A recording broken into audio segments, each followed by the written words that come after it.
Will the House come to order, Mr. Clerk? Aloha and good morning.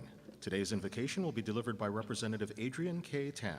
Will the members who wish to participate please rise? Please be seated. You don't have to stand for this. So I want to tell you a story of my journey of getting a driver's license at the DMV. So I showed up at the DMV and, was met with no because there was a missing document. So I had to come back the next day. The next day I came back, the addresses didn't match, so no again. And come back the next day, and finally I could take the road test and was met with a no because I drive terribly. And then afterwards I came back again and was met with another no because the documents were missing again. And then finally I passed the road test. I think I really wanted to share this story because the moral of it is don't give up, no matter how much the Bureau of No says no. And the second moral of the story is that we really should have passed a bill that allowed online driver's license renewals sooner, but I'm glad we did now. So thank you so much, and happy Sine DA.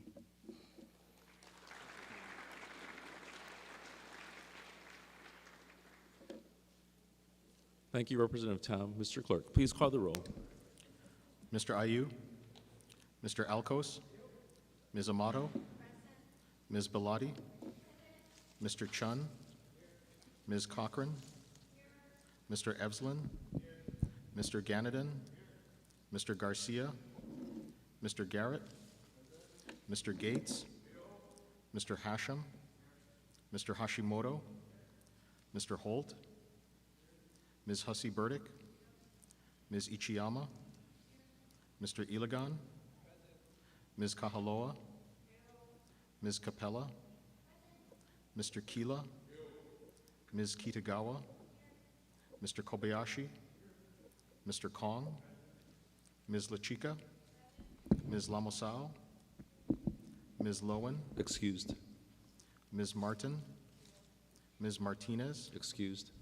Mr. Matayoshi, Ms. Matsumoto, Mr. Mizuno, Ms. Morikawa, Ms. Nakamura, Mr. Nakashima, Mr. Nishimoto, Mr. Onishi, Ms. Peruso, Mr. Pirik, Ms. Poe Poe, Mr. Quinlan, Mr. Sayama, Ms. Souza, Mr. Takayama, Ms. Takenouchi, Mr. Tam, Mr. Tarnas, Mr. Todd, Mr. Ward, Mr. Woodson, Mr. Yamashita, Mr. Speaker. Present. Mr. Speaker, 49 members are present, 2 are excused. Item 2, reading of the Journal, Representative Morikawa. Mr. Speaker, I move we dispense with the reading of the journal of the 37th through 46th days and approve the same as though read throughout. Representative Garcia. Mr. Speaker, I second the motion. It has been moved and seconded that Journal days 37 through 46 be approved. Is there any discussion? Mr. Speaker, Representative Ward. I rise with a no vote. First time historically ever on this particular move. May I proceed? Please proceed. I do so for 2 reasons, Mr. Speaker. I, a number of days ago, spoke about the usurpation of OHA's property rights on Kakako Makai.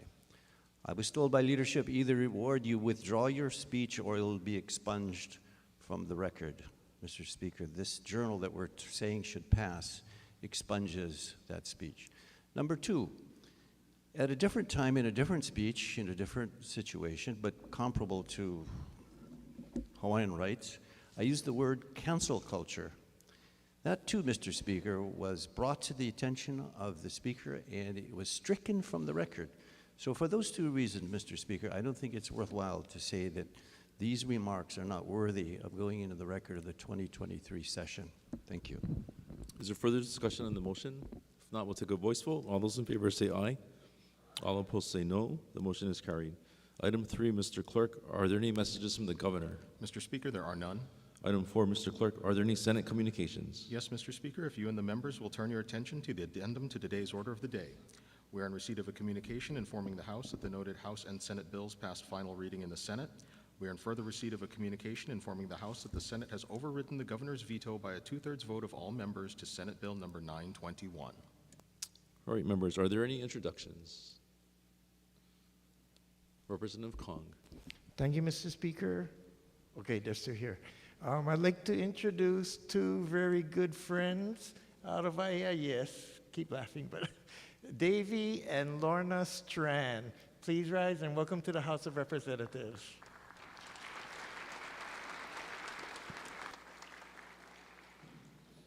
Representative Amato.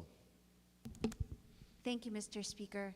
I would like to welcome to the gallery, and please rise when I say your names, the outstanding session staff from HMSO. In the gallery today, we have Sarah Griffiths, Pamela Garega, Diane Heath, who I almost hired. I tried to anyway, and Nelta Ayan. Welcome to your House of Representatives.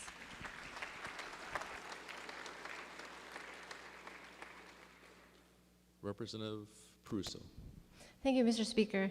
In the gallery today, I'd like to introduce first my staff, or some of my staff. And if you could rise when I say your name, I'd like to welcome Isis Osborne, Hina Kaupua, and Yvonne Yoro. Thank you, and welcome to your House of Representatives.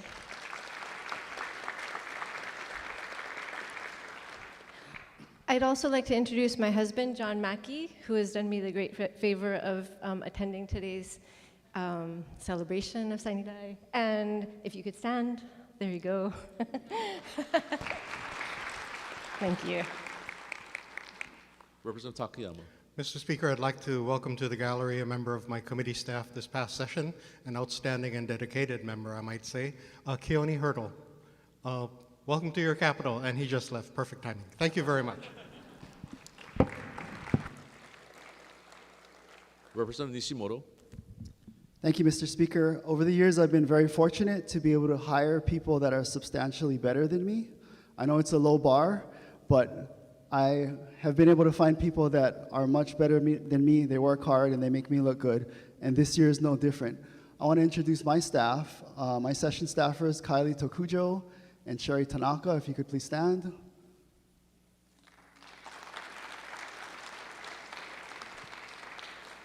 And my office manager, Taylor Date, my ambassador of Kwan, the person who works on all the CIP requests and all the GIA requests from members. She's the one that keeps it all organized and makes sure that I know what people want. So thank you, Taylor, also. Representative Poi Poi. Thank you, Speaker. On the last day possible, I wanted to also introduce my staff this session. Charlotte Farmer, my office manager, Sheila Ringer, my committee clerk, and Pulani Tupper, my legislative analyst. They've been amazing to work with this session, and I'm so appreciative and grateful. Welcome to your House of Representatives.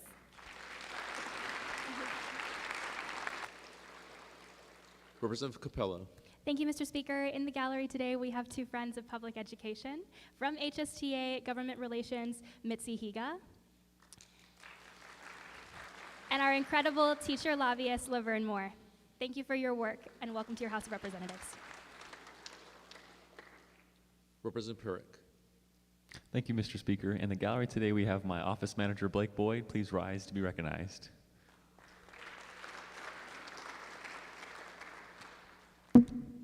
Representative Ward. Speaker, in the gallery, standing where the press usually stands, is a man who protects our environment. His name is Henry Curtis, and he's life of the land. Henry, thank you for being here, as usual. Representative Iligan. Thank you, Mr. Speaker. I rise to introduce my staff as well, who has kept me humble and productive. Nikki Watts, my office manager, please rise. Krista Aoki and Alexi Katko, my session staffer. Please welcome them to the House of Representatives. One final introduction. I want to introduce Kathy Lee's communication staff, Brianne and Alex. They have taken a lot of your beautiful faces photos and put it on our social media, and they have done a lot more. Please rise and let us recognize you. Welcome to your House of Representatives.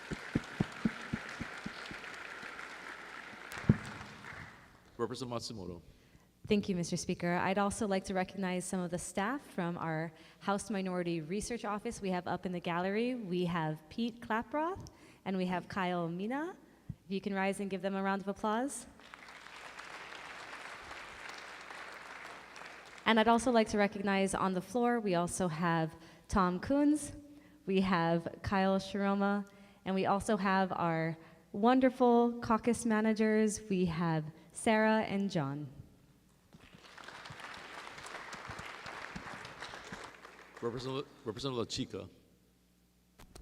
Thank you, Mr. Speaker. In the gallery are members of, I think it's them, but they have masks, from the Department of Health's Chronic Disease Prevention and Health Promotion Division, Lola Irvin and Katie Inoue. They are the team behind the ads you see in the paper where it looks like nicotine looked like shave ice. But welcome to your House of Representatives.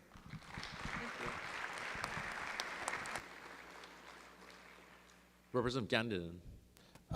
Mr. Speaker, from District 30, we have Angela Young.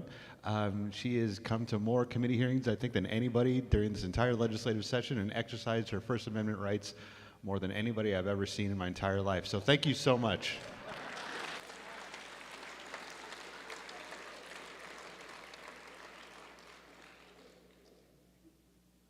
Representative Peruso. Mr. Speaker, we had a late arrival, someone who's sneaking in late to try to avoid introduction. When I first hired Tina Grandinetti 2 years ago, a senator who had never spoken to me before approached me specifically to congratulate me on my perspicacity in hiring her.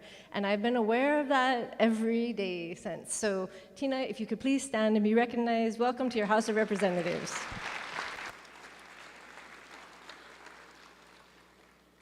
Are there further introductions? Representative Husty Bartek. Thank you, Mr. Speaker. I'm a little bit surprised nobody has introduced them yet, but I wanted to make sure their names got inserted into the record because they are here tirelessly almost every day advocating for our people. Kat Brady, who advocates for correctional justice reform, and Michael Galoyu Jr., who advocates for LGBT rights. Thank you.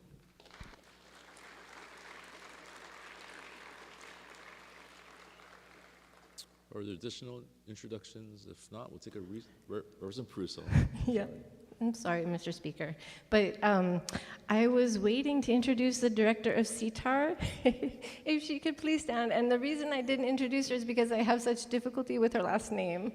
So, welcome to your House of Representatives. All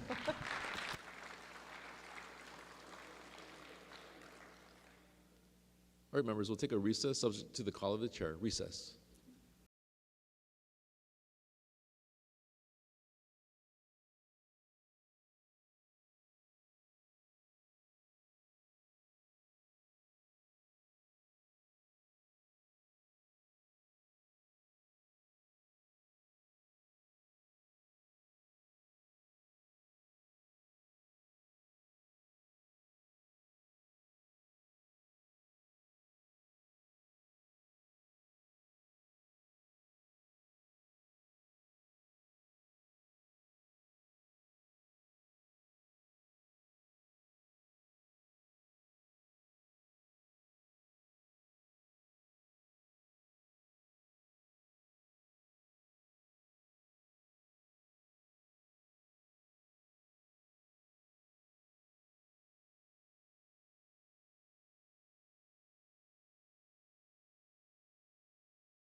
With House come to order, members, we're on item 5, unfinished business. For the motion to suspend the rules, Representative Morikawa.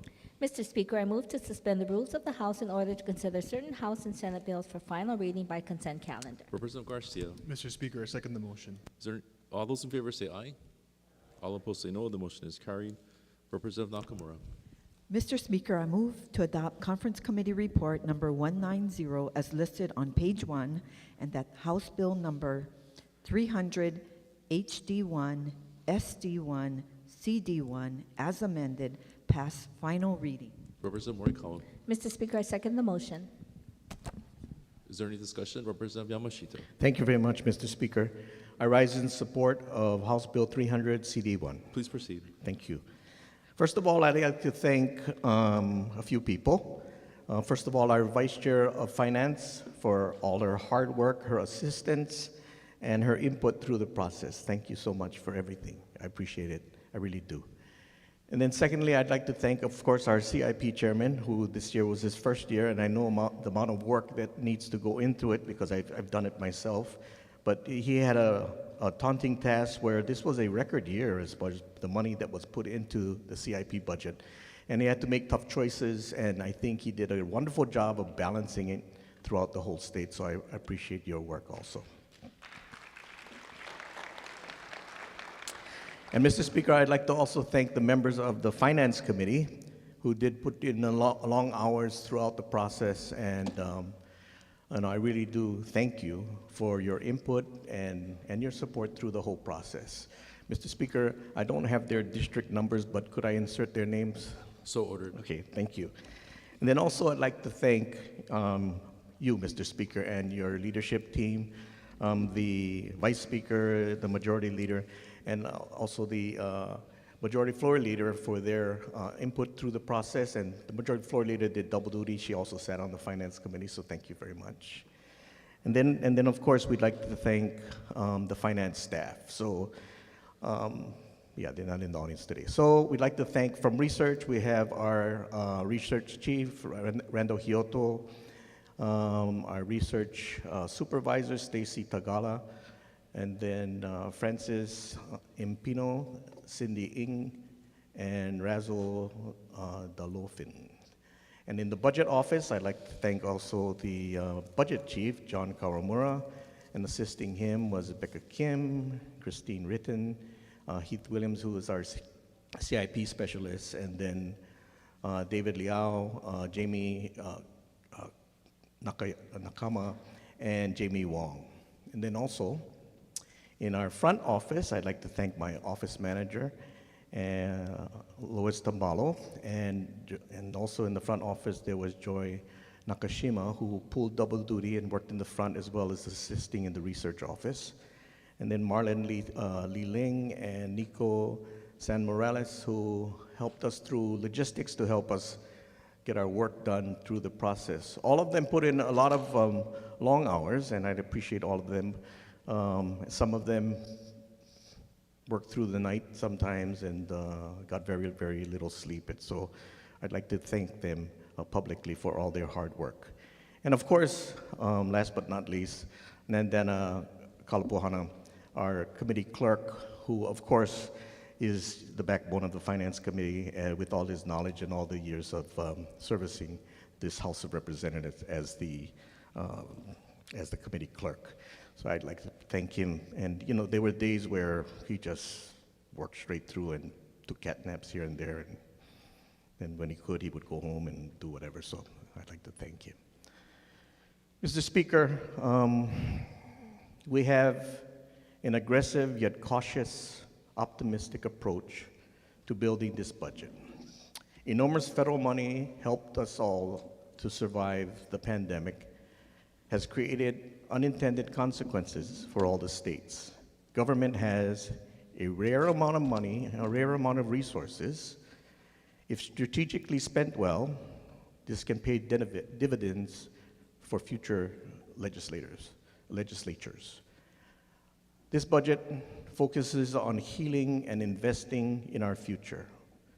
This budget increases Medicaid reimbursement rates to 100% of Medicare rates by providing over $72 million to our healthcare industries.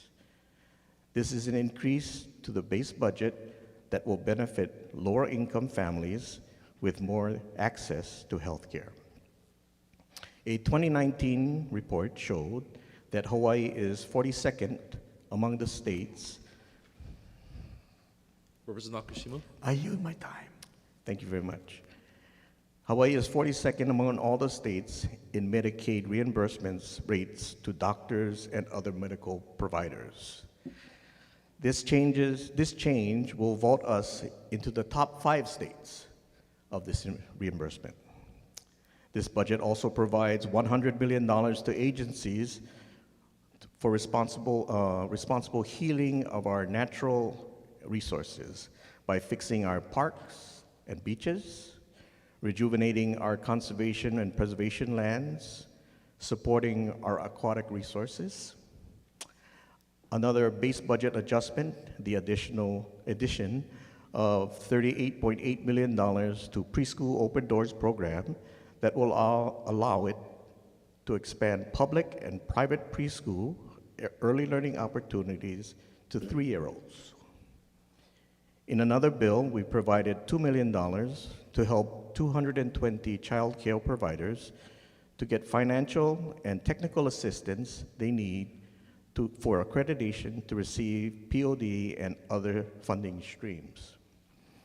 This will, in turn, make their operations more stable and increase the supply of childcare and early learning seats statewide. We have invested over $300 billion to increase our inventory of affordable housing and providing various supportive housing services for low and the middle class. Those are just 4 examples of how we have set up the state budget for decades of success. Mr. Speaker, this budget strikes a responsible balance between the needs of today and building a strong foundation for tomorrow. As you know, this is a biennium budget, so your Committee on Finance intends to work through the interim to continue discussions with your chairs, the departments, and others involved to continue refining the budgets of all departments, increasing performance analysis to improve outcomes, and also a deeper dive into our tax code. Mr. Speaker, I'd also like to insert the comments that I made on House Bill 300 HD1 on 3rd reading.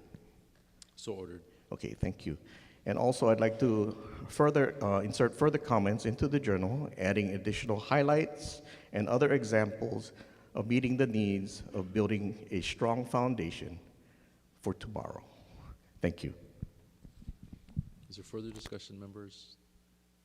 Representative Ward. Thank you, Speaker. Speaker, this is a good budget, but I have some reservations regarding an omission, if I may say. Please proceed. I really like teacher housing. I really like the Kauhali, the affordable housing, the number of things that was just announced about Medicare. That's very, very good leverage. The ability to fix our roads, et cetera. But there's one thing conspicuously absent, Mr. Speaker, and that's the Hawaii Tourism Authority funding. This is the biggest driver of our, well, it's half of our economy. It's one of the biggest drivers. And more so, Mr. Speaker, this is where the Alice families live and depend upon. If anything happens to our visitor industry, it's the Alice families, not people in this room that's going to get hurt. It's those who are right on the edge, the working poor, that are going to get hurt. So, Mr. Speaker, I would say rather than say that this budget is perfect, I say it's perfect except for its gross omission, which I consider cruel and unusual punishment, to leave our biggest industry hanging out on its own, Mr. Speaker. I don't think that's a good policy. And I would lastly say I would urge Governor Green to be alert to possibly shifting funds, which the governor has the power to do, from other departments if it gets to be struggling and numbers go down and occupancy rates go down, that we can throw a lifeline to otherwise this body and the Senate has denied to the goose that lays the golden eggs, the Hawaii tourism industry. For those reasons, Mr. Speaker, a good budget, but cruel and unusual in its omission of HTA. Thank you. Representative Quinlan. In strong support, Mr. Speaker. Please proceed. So unfortunately, this year, the House and the Senate could not reach agreement in the allotted time on a funding and appropriations measure for the Tourism Authority. But over this past weekend, the administration and both the House and the Senate worked very hard to find other ways to fund the Tourism Authority. And I'm happy to report that with the Governor's help and Lieutenant Governor's help, we have identified other sources of funding so that we can preserve the core functions of the Tourism Authority, most specifically and most importantly to me, destination management and our cultural support. Because as I've said so often on this floor, the key to the future of tourism in Hawaii is destination management. Thank you. Representative Amato. Thank you, Mr. Speaker. With reservations, Please I want to proceed. take a moment to thank the Finance Chair and the entire committee for their tireless, countless hours of work creating this budget. It is a lot of work. It's quite honestly a job that is often thankless. Thank you to all of the House committee chairs and the vice chairs who have fought and advocated for the needs of their committees. And thank you to the body for your work to support those needs as well. But there are some concerns with the budget, and for that reason, I rise with reservations. Thank you. Representative Capella. Thank you, Mr. Speaker. I rise in opposition. Please proceed. There are some good things about House Bill 300, but the budget that we are voting on today also contains many, many problems. House Bill 300 continues to harm Hawaii's public education system. Since 2008, the DOE's budget has increased by roughly 25 to 35% less than the overall state budget. House Bill 300 continues the historic underfunding of our public education system, appropriating nearly $65 million less in fiscal year 2024 and nearly $110 million less in fiscal year 2025 than the governor's budget request. This budget cuts the amount of money that our state is spending on the weighted student formula, funding that goes directly to our schools for school-level services and programs by basically the exact same amount that we're spending on HSTA's new contract. We have a $2 billion surplus. It is immoral for us to pit the DOE against teachers by cutting school services to pay for a very modest pay raise for hardworking teachers that deserve so much more. This looks like retaliation against HSTA for successfully bargaining a new contract. These budget cuts to education will also damage our keikis' learning and may put us in jeopardy of failing to meet federal maintenance of effort and maintenance of equity requirements. Additionally, this budget leaves the University of Hawaii in a precarious financial position. It leaves UH $1.1 million in deficit for fiscal year 2024 and $18 million in deficit for fiscal year 2025. We're increasing the food excise tax credit, but we did little to support programs that strengthen food security for low-income families. House Bill 300 fails to fund the Double Up Bucks food incentive program, a dollar-for-dollar matching program that lets SNAP participants double their purchasing power. This means that the program will get no federal matching funds, so it will be severely restricted and be available to fewer families and at fewer stores. Even some of the core human services programs were impacted. Our Safe Spaces for Youth program received no funding or positions. Child welfare funding was also slashed at a time when our state is facing a child welfare crisis. We are allocating $500 million per year to the Rainy Day Fund, which already has over $900 million in it. For working families, it's not just raining, it's pouring right now. They need our help today to handle inflation, the rising cost of housing, the soaring cost of childcare and healthcare, and the constantly skyrocketing cost of simply trying to survive here in our island home. We are spending $30 million on prison expansion, $50 million on a Cop City training campus for law enforcement, and $63 million in capital improvement funds on an artificial reef constructed by the Hawaii Institute of Marine Biology through the Department of Defense's DARPA program. That's almost $150 million that we could have spent to support our deteriorating schools, uplifting rural health clinics, and building green infrastructure that promotes genuine climate resilience, and so much more.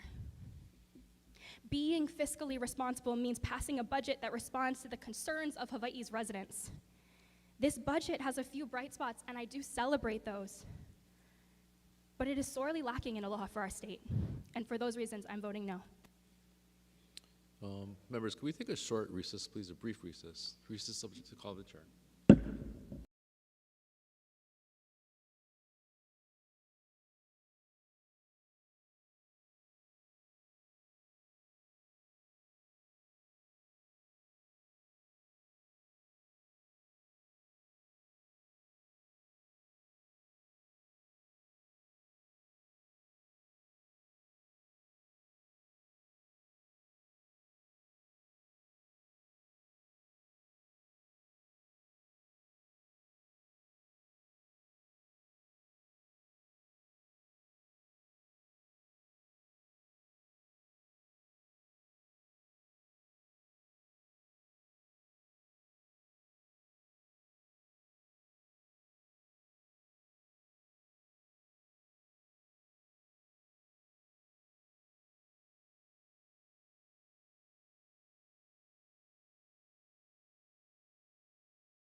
Will the House come to order? Representative Capella. Thank you, Mr. Speaker. I would like the opportunity to insert in written comments to rephrase my word retaliation. So Thank ordered. you. Thank you. Is there further discussion? Representative Ganadin. Mr. Speaker, I rise in opposition. Please proceed. Regrettably, Mr. Speaker, I have to vote no on this bill. I don't believe this budget represents the will of the House of Representatives, and it does not represent the will of our communities, specifically the community I represent. I request we vote this budget down and return to the legislature prior to the deadline in July to briefly reconvene on a budget that supports the will of the people. Mr. Speaker, on last week, nearly 200 bills died here at the legislature. In ordinary jobs, including waiting tables, which is one of the jobs I used to have, you can't just clock out if you don't square your ledger. There's going to be consequences. In a year in which we have significant revenues outside of investments from the American Recovery Plan and other federal programs, this budget includes both cuts to public education and significant overspending on programs with little to no oversight. As public safety and the practice of law is my background, I was surprised to see a $10 million appropriation for an RFP for a new Oahu Community Correctional Center. The state just concluded a $10 million RFP last year, which went primarily to Architects Hawaii and a private prison corporation. They spent most of that money on lobbying. The Oversight Commission, the University of Hawaii, and this legislature are speaking now about the overarching goals of the project, which may cost as much as $1 billion to the state taxpayer. another $10 million RFP to corporations who do not consider the wishes of the legislature is an unreasonable ask when we are doing the work for free. When the Department of Public Safety split into two last year, creating the Office of Law Enforcement, it was unclear what they wanted. In this budget, there's an allocation for $45 million for IT work. It was not thoroughly vetted by the House, and it seems like a significant waste of taxpayer dollars for an agency that did not exist last year and has never appeared before the legislature prior to just a few months ago. Mr. Speaker, this budget includes a $10 million expenditure of state tax dollars directed to the Honolulu Board of Water Supply to dig monitor wells as a result of the Red Hill disaster. Mr. Speaker, the U.S. Navy poisoned our aquifer. There are currently massive experimental filtration units that are pumping water out of the Red Hill shaft. The Moana Lua shaft, which represents 24% of Honolulu's drinking water, remains shuttered. There are many unknown questions, and we have to dig at the cost of $1 million per well shafts to find where the plume of toxins has spread throughout the land. We have yet to truly get reimbursed from the federal government, and despite pronouncements from the Red Hill Joint Task Force and the U.S. Navy, we have only seen more spills and continued demands that we give state land to the Department of Defense. We have not spoken as a collective despite our community asking us to do so. The state taxpayers have not yet demanded reimbursement through us. Mr. Speaker, this budget cuts public education. Based on this budget, there seems to be a desire to starve the Department of Education and force the department to cut teachers, principals, and entire schools. Schools, Mr. Speaker, are the heart of our communities, and many of us have strong relationships to them. There seems to be a penalty for increasing teacher pay pursuant to recent contract negotiations. Mr. Speaker, it may be the intention outlined in this budget to starve small schools into shuttering. Schools like Linapuni Elementary in Kalihi, which I have the pleasure of representing, which is a site of revival of community, a Title I school that, if anything, deserves more resources, not less.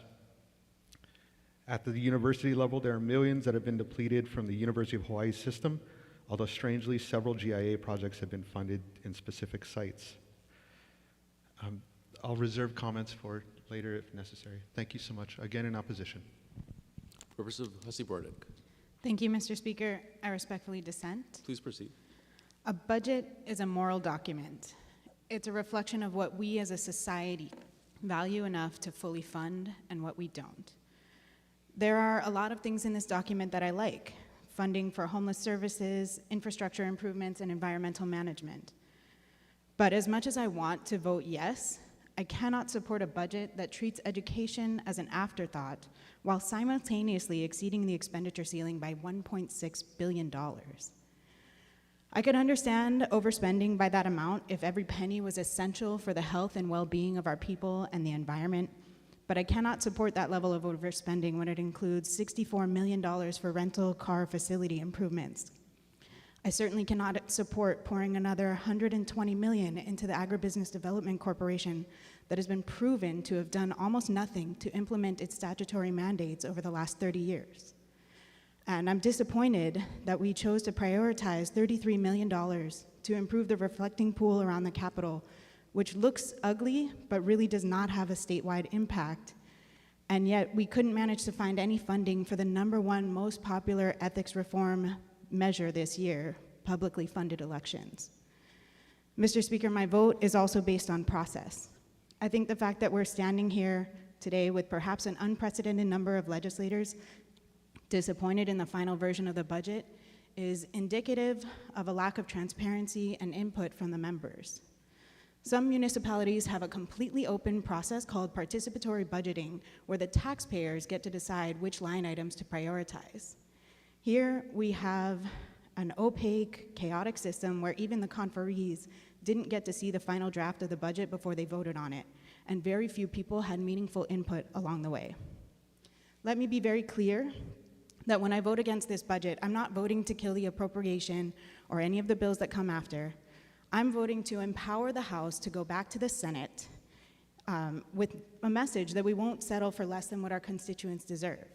I'm voting to extend session so that we can do the work of the people properly with a more transparent and inclusive process that prioritizes the needs of the next generation. Mahalo. Representative Prusso, Mr. Speaker, in strong opposition. Please proceed. I want to first thank the members of the Finance Committee for your diligent efforts and your late nights and your very hard work. But as chair of the Committee on Higher Education, I cannot support this budget. The University of Hawaii plays a critical role in Hawaii's future, but it is the only department or agency where COVID funds were not restored with HB 300 CD1. It was the House's position to restore those funds, but in the CD1, in this budget, they are not restored. HB 300 would mean a massive budget shortfall for Hawaii's public university system, leaving it to operate nearly in the red for this first year of tremendous surplus, which is ridiculous, at a time when we pay lip service to the idea of stopping the brain drain and keeping our young people here in Hawaii. It is our most important tool for keeping our local families intact. As a mother, as an educator, and as a representative of a working class district, I cannot vote yes on this budget. A budget is meant to reflect our collective values, as my colleagues have mentioned and spoke so eloquently to. It is meant to care for our community and invest in the future that we want to build. This budget does neither of those things. For those reasons, I'm in opposition and reserve further comments. Representative Ichiyama. Mr. Speaker, I rise in support. Please proceed. Thank you, Mr. Speaker. As the chair of the Committee on Water and Land, I am in support of House Bill 300 for many reasons, but especially because of the historic funding for the Department of Land and Natural Resources. House Bill 300 appropriates $25 million in general funds for forestry resource management and development, an additional $14.7 million in general funds for ecosystem protection and restoration resources. It adds $1.5 million for the Hawaii Invasive Species Council, 6 positions to the Commission on Water Resource Management for Red Hill and for water resources and permitting. It also adds a historic $50 million for our parks, administration, and operations for renovations and improvements, which are sorely needed statewide. And finally, in addition to these and many other adjustments to the department's budget, it adds $2 million as well as 4 FTEs for our Na'alahele Trails program. Mr. Speaker, I hear the concerns of my colleagues about the funding for the Department of Education and the University of Hawaii. These departments take the lion's share of our budget every year, and departments like the Department of Land and Natural Resources have struggled to maintain our state parks, beaches, trails, which are used most frequently by our tourist industry and have become an attraction for Hawaii, to our benefit, I believe. So I'm grateful for these appropriations and House Bill 300 to support our land and natural resources. Thank you. Representative Cochran. Thank you, Speaker. And I stand here in opposition with comments. Please proceed. Thank you. But I'd like to preface my comments that my no vote does not in any way diminish the hard work of the committee on both sides of House and Senate. The gratitude for all the work that everyone's put into this, this no vote does not diminish it. All the West Maui and House District 14 positive additions into it are greatly appreciated. So I mahalo everyone who got it to the fin-ish line. So mahalo. I'm gonna share my concerns mainly over the process, which was already mentioned. And so the process for me, and maybe it comes from stemming, having been 8 years as a council member working under the Sunshine Law. Coming here has really been hard for me to work without sunshine. And it really just doesn't sit well with me deep down. It's just something that I cannot get used to. And on top of that, coming in and hearing that there's a 60-day calendar clock that we have to vet thousands of bills under, that already, we're under a stress of a time crunch timeline. And in that type of process, things get lost in the shuffle, fall through the cracks, don't get to see the light of day, get its due diligence, due process. And I think this budget is the final product of that flaw, the flaw in the process. And so, again, I'm asking this body here, if people here have that courage to change it, to change the mindset, to change the process of how we do things here. I know this is how it's been done, but for me, it hasn't shaken out quite well for a lot of us. And so something's got to change because we can't keep doing things the same way, expecting different results. And again, that goes through the process.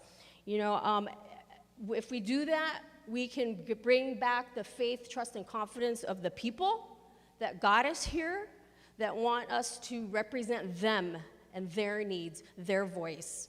And I know that's why I'm here. So I just want to say that I have worked on 8 other budgets, albeit smaller, for Maui County. There was one other budget that I voted no on. And that was because I knew there was a single item in that budget that was done with corruption. And today, 2 state legislators, one a department director of the county and another county worker are doing time. So again, this hasn't given me enough information, hasn't been clear in the process. I haven't been able to have, insert my voice and scrutiny on it. So I am not comfortable. I do not have confidence in attaching my name to this final product and to this document at this time. So I thank everybody again for all their efforts, time, energy, and effort on this, but I cannot stand here in wholehearted support and to attach my name. So mahalo for this time to explain myself. Representative Souza. Thank you, Mr. Speaker. I rise in opposition, and I do echo the proceed. Thank you, Mr. Speaker.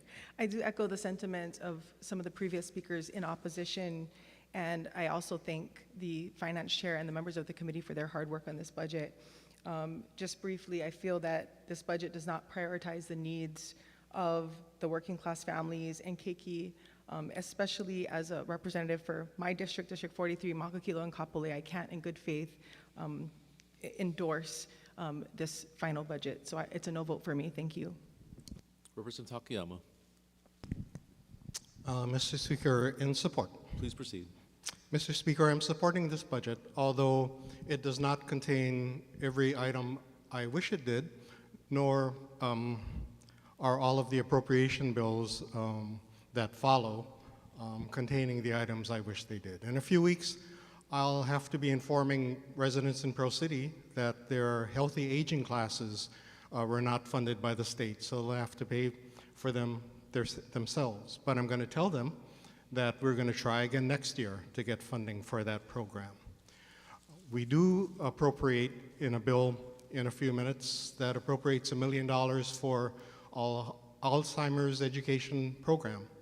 This is something we've been trying to enact for the past 4 years, and we're successful this year thanks to representative from Nanakuli,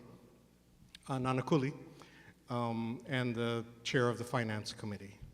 My point, Mr. Speaker, is that every state budget ever passed by this body has been the product of compromise. Some compromise is good, some compromise is bad, but at the end, if every legislator in this body voted against the state budget because it contained an item they objected to or an item that failed to be included, we would never enact the state budget, Mr. Speaker. For that reason, I ask my colleagues to join me in supporting the budget. Thank you. Representative Hashimoto. Thank you, Mr. Speaker. Strong support. Please proceed.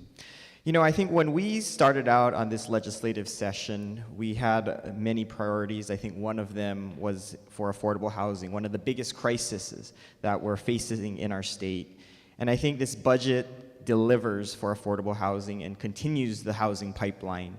And if that, and I think because of that, it's a critical piece of legislation that we need to push forward. We're making $80 million cash infusion into the rental housing revolving fund, $100 million in 24 and $180 million FY25, $100 million cash infusion into the dwelling unit revolving fund, $50 million over the biennium.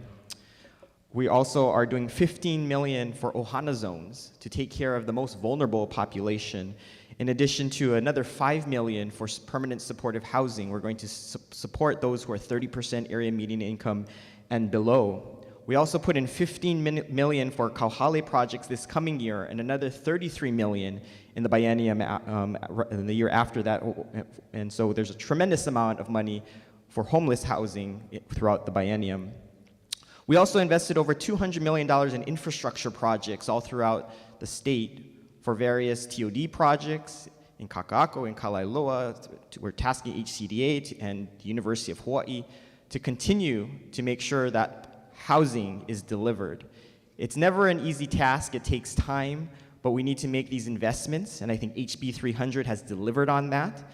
And I think we need to continue looking forward and look at the wins that we get in the budget to make sure that we solve some of the biggest crises, because I think this is what is driving up the cost of living.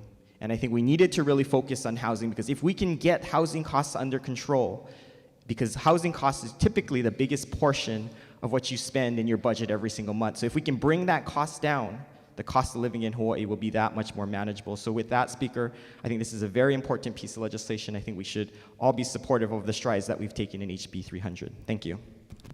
Representative Kila.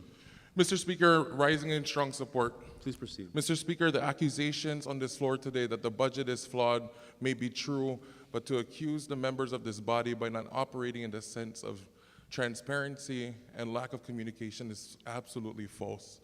Members on the Finance Committee have worked tirelessly to defend this budget and operate as such. Mr. Speaker, there's 51 members here in this House, and if we were to operate as individuals, we would all vote no on this budget. It is a collective idea to move forward in the ideas that we would work on. Mr. Speaker, I'd also like to adopt the words of the Water and Land Chair and the Tourism Chair as if they were my own. So ordered. Mr. Speaker, if I came in here every session not getting everything I wanted and I would be upset as such, who am I to contribute to this body? Mr. Speaker, there are great work that has been done by the chairs in this budget to defend as such. We are moving towards supporting the Department of Hawaiian Homelands and our natural resources. And for that alone, things that have not been funded in previous past means something now more than ever. I look to my members on finance and I speak for myself, and the things that are giving on this floor seems to be lacked of their such. We have worked tirelessly night and day to communicate our needs with the finance chair, leadership here in the House, and members here in this House. There has never not been a chance for anyone to not engage in the process as such, and every member has had the chance to come before the finance chair, finance vice chair, and finance committee members to talk as such. And I appreciate every single member who has worked with us to work through this budget. Do I think it's perfect? Maybe. There are some things that we can work on, but that is the beauty of democracy, that we can continue to come back every single time to work on it more. Mr. Speaker, and for those reasons alone, I stand in support of this budget. Representative Woodson. Thank you, Speaker. In support with serious reservations. Please proceed. I'm struggling with this conversation admittedly. A bit emotional. I appreciate the work that has gone into crafting this budget.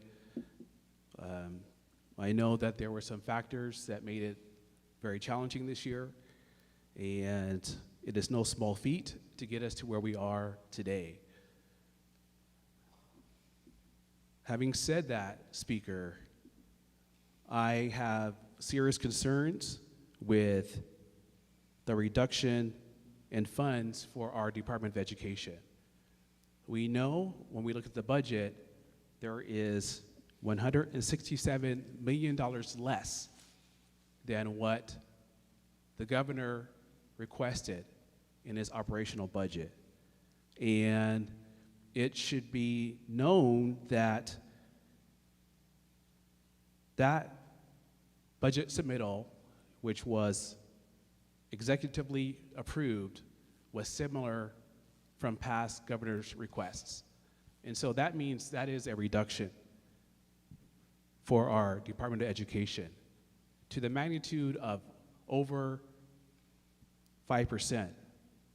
And that may seem like a small number, Speaker, but it is virtually impossible to squeeze out efficiencies in our system to the magnitude of 5%, 7%, 8%.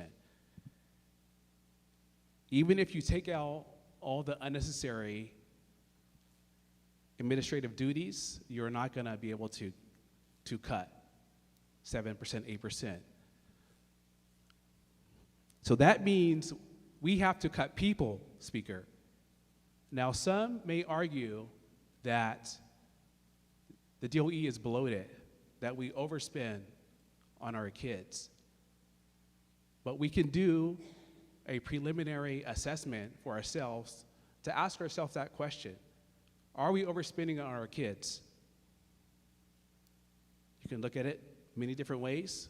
You can take, as an example, our NAEP scores. NAEP stands for the National Assessment of Education Progress. It is required by the US ED that each state take this assessment. It's referred to as the nation's report card. And our most recent NAEP scores show the state of Hawaii, when you look at the continuous data, it shows that we were flat, which may seem like a bad thing, but compared to the last assessment, which was done pre-COVID, it shows the same numbers. So that means actually, because we know in the state of Hawaii, there was a dip in all of our assessment scores. And that was true not only in Hawaii, that was true across the country and also true across the world. All of our kids suffered from learning loss. So for our state, we actually dipped and we improved. So you take a look at 3 significant variables. You take a look at how you spend the money. You take a look at how much is allocated per that system, and you take a look at the desired outcome. We always speak of preparedness, college and career ready. What does that mean? That means we want our kids to be internationally competitive upon exit from high school. And so per our normal budget allocation and how we're spending that money, that suggests to me that actually we are spending the necessary funding to support our kids. But I would actually make the argument that we need to increase that funding. And so I said, Speaker, it comes back to cutting people. Most of the people in the Department of Education, yield my time. Thank you, are people. And those people are mostly teachers. I said on this floor before, Speaker, that each and every one of us in this chamber has been positively impacted by at least one teacher. So now we're going to grab teachers out of the classroom. What is the impact going to be for that? For the trajectory of that student? Our teachers electrify imaginations, they ignite curiosity, and for many of our kids, the teachers is all they have. They are the ones that tell these keiki, you're good enough. You can succeed. You're worthy. Keep going. What happens to their trajectory? What happens to their future? What happens to our collective futures? That is the question I have, Speaker. And by the way, Speaker, we are approaching a mental health crisis in our schools, in our public schools. And we still have a teacher shortage. So whether the number is 900, 500, 200, we know it's not 0. We need more teachers, not less. We need more support, not less.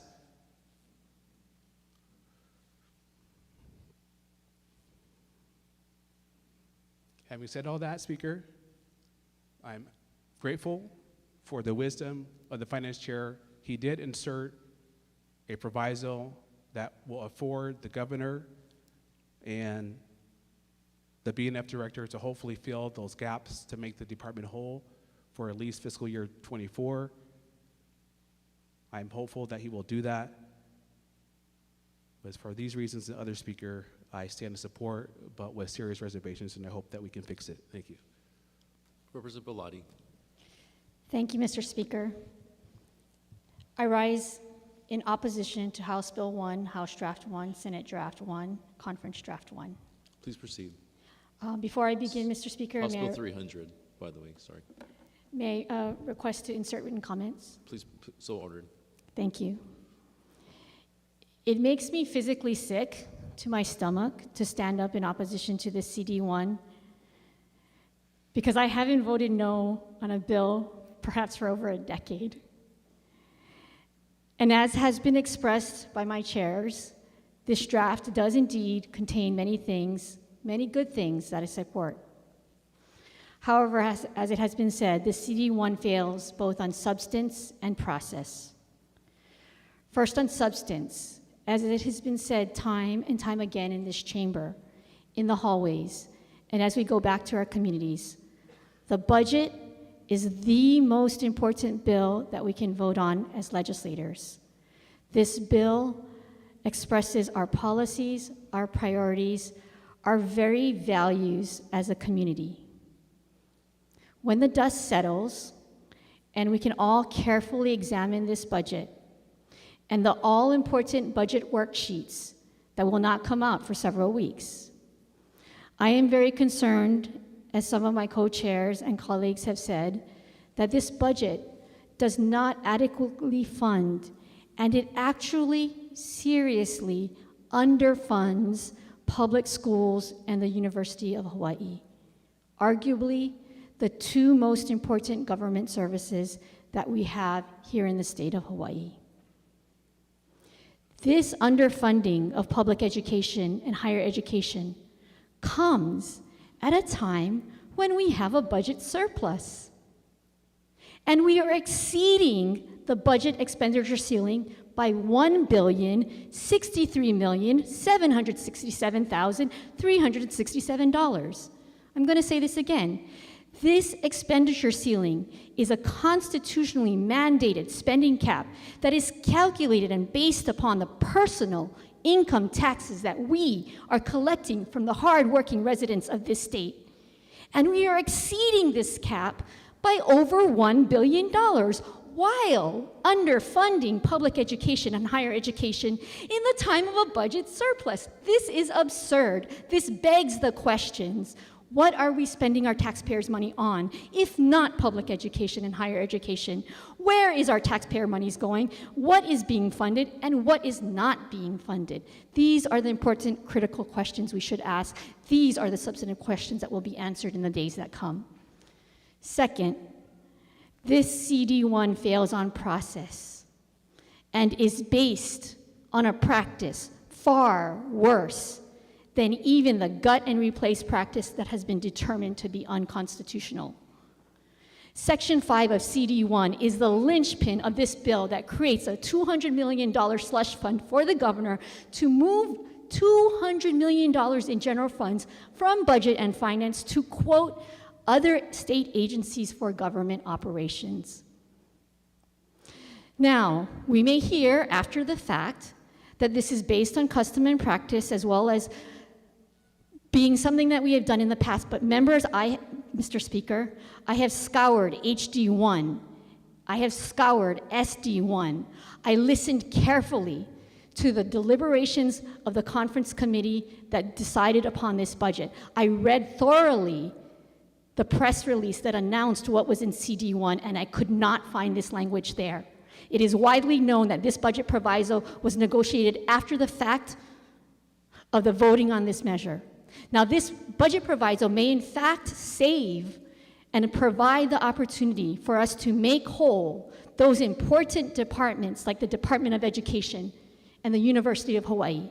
And I hope those departments are made whole, but they need to be made whole, and this is now going to become a political football by this measure, because in Section 5 of CD1, it says that the governor shall provide notice to the legislature 14 days prior to the date of transfer and submit a report to the legislature within 5 days of each use of this authority.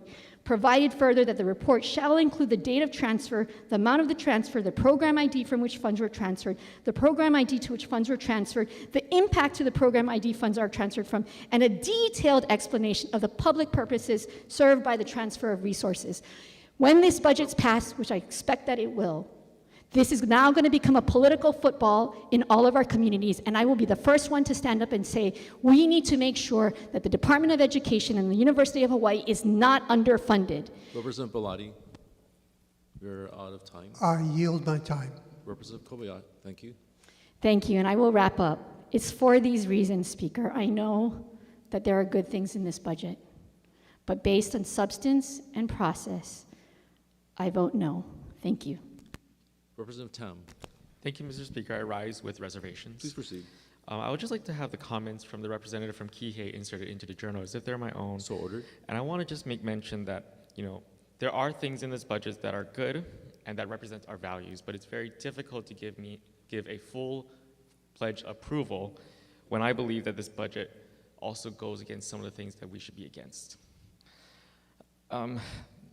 There are things that are grossly overfunded and there are things that are grossly underfunded.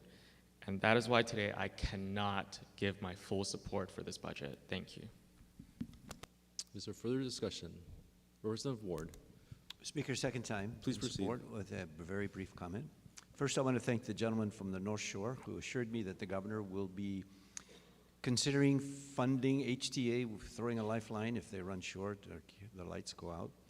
And secondly, Mr. Speaker, on a personal note, this has been music to my ears. You guys know I've been here a long time. I've never heard the debate with such passion, such specificity, and this is what democracy is all about. So I want to thank everybody for participating. I expected this when I was a freshman, that every session that we had would be like this. It's finally arisen, and I want to thank all of you for that. And thank you, Speaker, for allowing the motion to continue without anybody saying recess. Thank you, sir. Let's take a recess right now. Representative Souza. Thank you, Mr. Speaker. Rising second time. Please proceed. I would like, in opposition, and I would like the words of the representative from Kaimuki inserted into the journal as my own. Thank you. So ordered. Representative Caruso. Rising for the second time in opposition, and I would first like to echo that request to have those comments entered into the journal as if they were my own, along with the comments from the Chair of Education. I want to say that the people who rise in opposition are not asking for a perfect budget. We are asking for a good budget and one that we can be proud of. And this is not a personal issue. No one is critiquing anybody on personal grounds. This is a policy issue. This is our job. We are professionals. That's why we're here, to do the work of our communities. I will say that this is not a people's budget. It is a corporate budget. It is a corporation budget. It is a developer's budget. It is a builder's budget. Point of order. Representative Quillen. Casting aspersions, impugning motive, given the business. Representative, please confine your remarks to House Bill 300. I will reframe that comment to say it is not a people's budget. How else do we explain to our constituents that in a year where we have an almost $2 billion surplus, we have decreased spending on public universities and the Department of Education while giving hundreds of millions of dollars to DBET? How else do we explain that we have cut funding for the Department of Human Services at a time when so many are in need? How else do we explain that we gave only $10 million to Housing First, which is a proven, demonstrated program to help people transition out of houselessness, while sneaking in almost 20 times that amount for a first responders campus in my district that nobody wants? How else do we explain that we again have failed to invest meaningfully in a diversified local food system through grants to small farmers when so many are going hungry. In both process and outcome, this budget undermines public confidence in the legislature. This is something that we should be very attuned to. It's our job to not just maintain public confidence, but to increase public confidence. The rationale behind a budget like this is that even in a year of surplus, we have to save for a rainy day. I can tell you unequivocally that for our constituents, for my constituents, it's raining now, and without a budget that prioritizes the working families of Hawaii in a year of extraordinary surplus, the storm is going to get worse.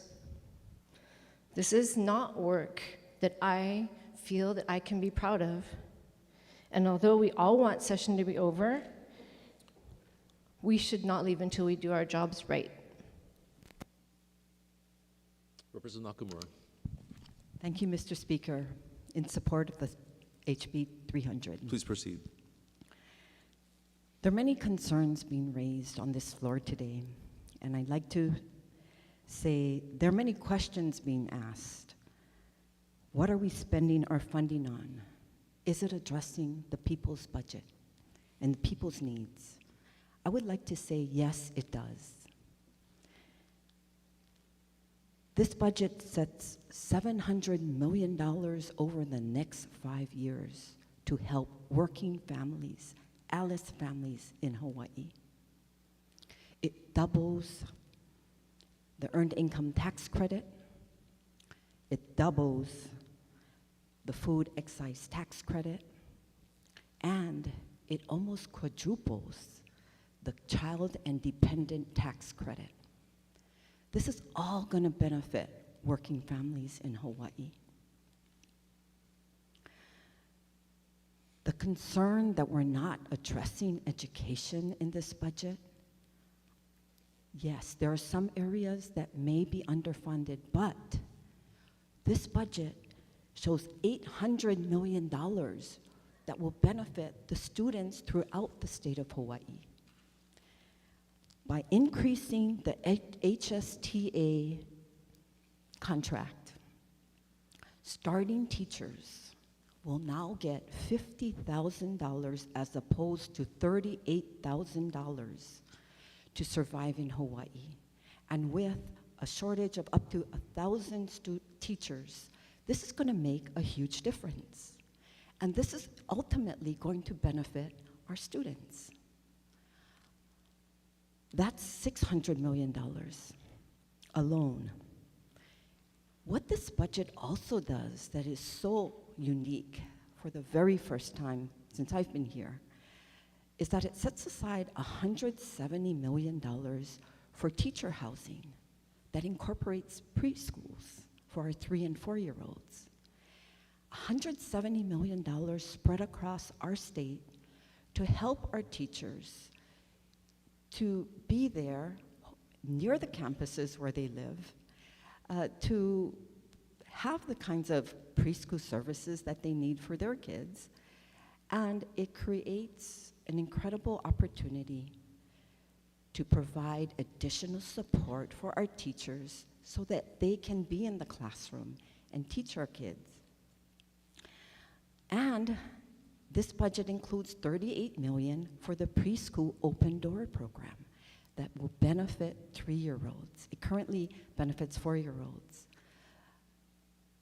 The other key piece to this budget that benefits our students is that there's about $3 or $4 million in here to help private preschools get accredited by the accreditation agencies so that we can do more to provide 3- and 4-year-olds the education that they need. And this will also help to alleviate the shortage of preschool classes throughout our state. So yes, there's many things in here. When we talk about diversifying our economy, there's $60 or $70 million in here to improve our dams and our infrastructure, irrigation systems, so that we can promote more diversified agriculture throughout our state. And we also have funds in here, $30 million that will leverage almost $90 million in federal funds to increase broadband infrastructure throughout the state. And this is going to serve these remote areas and rural areas that are currently not served.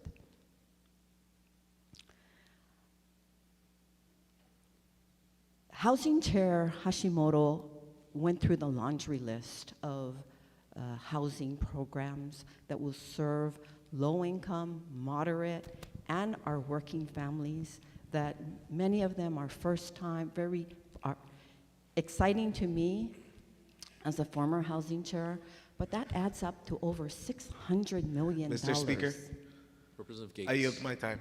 Thank you. So when we say that this is not the people's budget, I think some of the items that I described, some of the budget line items that are in there, that are buried in there, actually do so much for the people of the state, our working families, and I'm very proud of this budget. I know there are areas that we need to work on, but overall, I'd like to recognize the work of the Finance Chair and Vice Chair and Committee in bringing this budget forward. Thank you. Representative Ilagan. Mr. Speaker, coming into opening day, I remember standing in the rotunda In support or opposition? in support Please proceed. of positions that we were focused on, which was affordable housing, delivering mental health services, as well as protecting and preserving our natural resources. In this budget, Mr. Speaker, we have put in monies over the biennium of $280 million into the rental housing revolving fund that serves families of area medium income of 60% and under. We also put in $100 million for the dwelling unit revolving fund that helps infrastructure for affordable housing.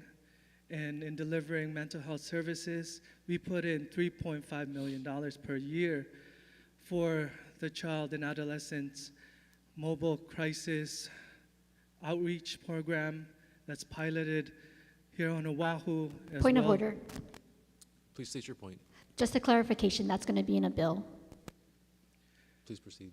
These are our majority package, Mr. Speaker, and we have put in monies as well as into the budget for the natural, to protect, preserve, and protect and preserve and manage our natural resources of $192 million into this budget over the biennium. So, Mr. Speaker, I just want to support strongly this budget because I know our finance chair did a lot of work, as well as the members in finance who have worked long hours to make this budget happen. I also have a personal favorite in this budget that helps out my community, and that is the Puhiki boat ramp, of putting it into the CIP to help out reopening the boat ramp that was inundated by lava. So, Mr. Speaker, I just want to stand here and support. Thank you. All right, Representative Ilagan, could you please strike the term favor from your speech? Thank you. Representative Todd. Hi, thank you. In support. Please proceed. I just wanted to adopt the words of the majority leader, and that's all. Thank you. So ordered. Representative Kahaloa. Thank you, Mr. Speaker. Same request, please. So ordered. Representative Gates. Thank you, Mr. Speaker. Same request. So ordered. Representative Quinlan. Same request. So ordered. Mr. Speaker, Representative in Ayu. support and same requests, please. So ordered. Representative Takanuchi. In support, same request. Please proceed. So ordered. Representative Garcia. With reservations? Please proceed. Thank you. There's a lot of good in this budget, but there's also a lot, and I mean a lot, of wasteful spending.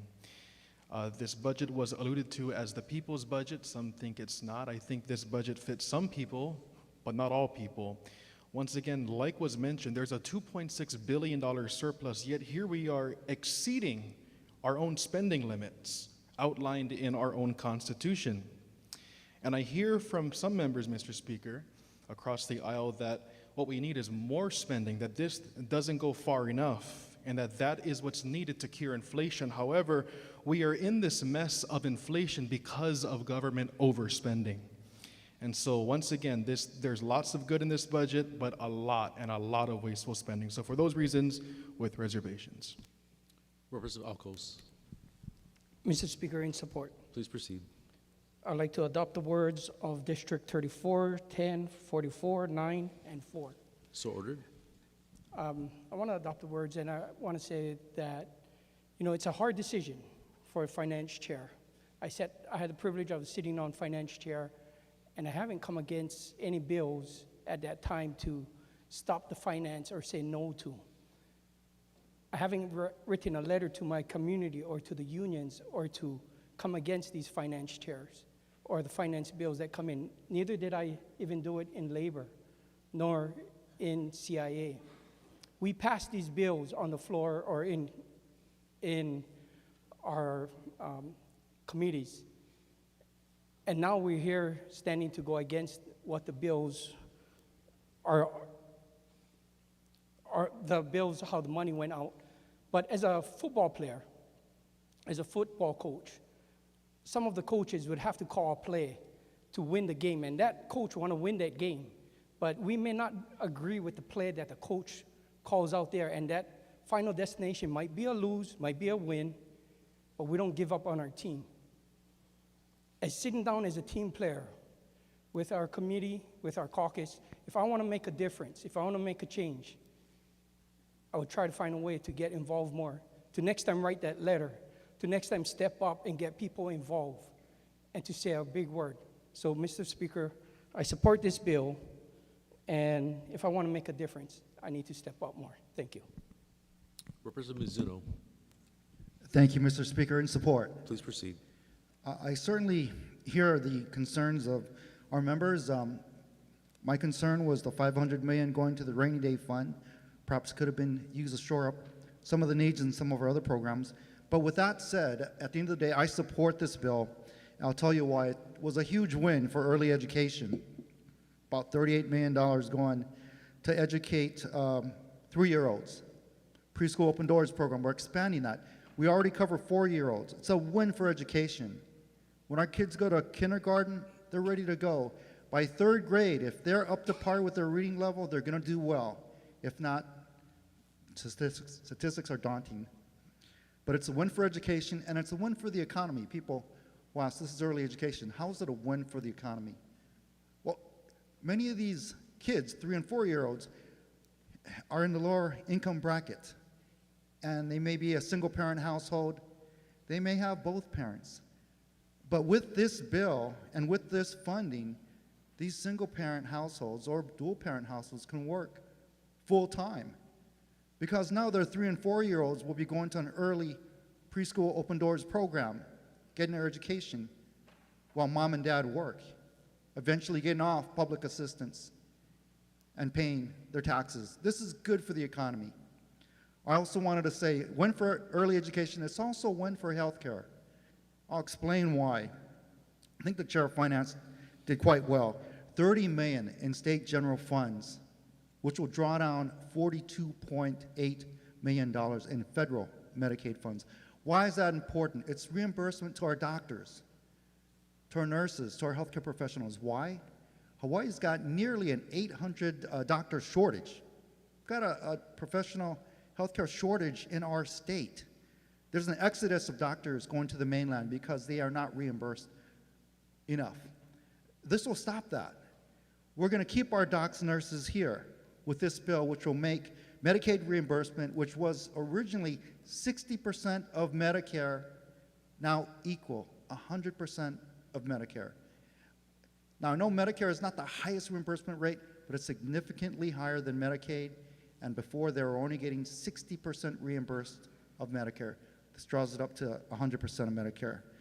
It's a win for our doctors, our nurses. It's also a win for Hawaii's Medicaid population. Now, is this, what, 100 people? 100,000? How many people?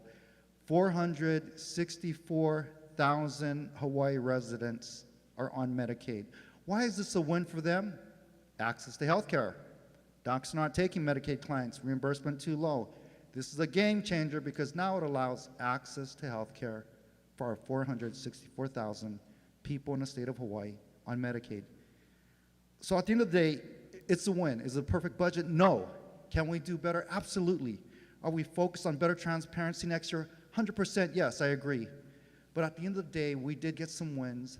So I wanted to thank all members. I value all their comments, whether it's for or against this bill. At the end of the day, though, I support this budget. Thank you, Mr. Speaker. Is there further discussion? Representative Holt. Thank you, Mr. Speaker, in strong support. Please proceed. I would just like to thank the finance chair, and we did do a lot of good things in this budget, including over $125 million in tax relief for our working families with children, between the household and dependent care service tax credit, the earned income tax credit, and the refundable food and excise tax credit. It's much needed relief to our families, and if I could also have the words of the majority leader inserted to the journals if they're my own. So ordered. Thank you, Mr. Speaker. Representative Perrick. In opposition. Please proceed. I would like to thank everybody involved with getting this budget this far. At the same time, I'm voting no because I believe there's a lot of issues in our state, and this budget would continue those issues. We are giving a lot of money to the leadership in our state. Let me read to us the salaries. So for the governor, he will get $184,000 every year from this budget. The lieutenant governor gets $183,000. The director of the state gets $183,000, attorney general, et cetera. Second department directors like DAGs, DBIDs, DCCA, et cetera, they get $147,000 every year from this budget. So we're all voting, some of us yes, some of us no, in favor of these high salaries to our public servants. There's some other issues I have with this budget. We are basically funding more of the problem. I believe most of the government is the problem. While a lot of us here have selfless intentions trying to help, I believe a lot of the problems in our state are because of our big budget. A $22 billion budget, I think, is too much. A $2.6 billion surplus is too much. The things that are good, I think, about budgets in general is pro-learning, pro-transportation, pro-Department of Defense, pro-police and law enforcement, pro-school improvements, pro-increasing teachers' pay. But because there's so many things that can be improved in this budget, I vote no. Is there further discussion, members? Representative Nishimoto. Thank you, Mr. Speaker. In support. Please proceed. First of all, I really want to thank all the members for allowing me to be your CIP chair this year. It's a role that I took very seriously. It's a role that I tried to do my best and work hard at. But I know it's an important role for our state and for our members. And for that, I'm grateful for you to trust me to do this. As I said in my speech for HD1, the things that we are going to emphasize in CIP was going to be health and safety and education. And the final product that came out, I'm very proud of.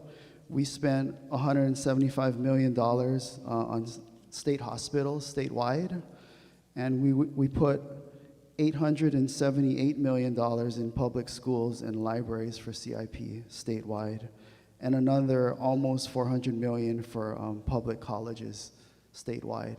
And these are all projects that members said that were important to them and were important to their communities. And I think there's a lot in our CIP budget that we can hang our hats on and be proud of. Thank you. Representative Kitagawa. Thank you, Mr. Speaker. Thank you to everyone who has shared their thoughts on, in support, sorry. Thank you.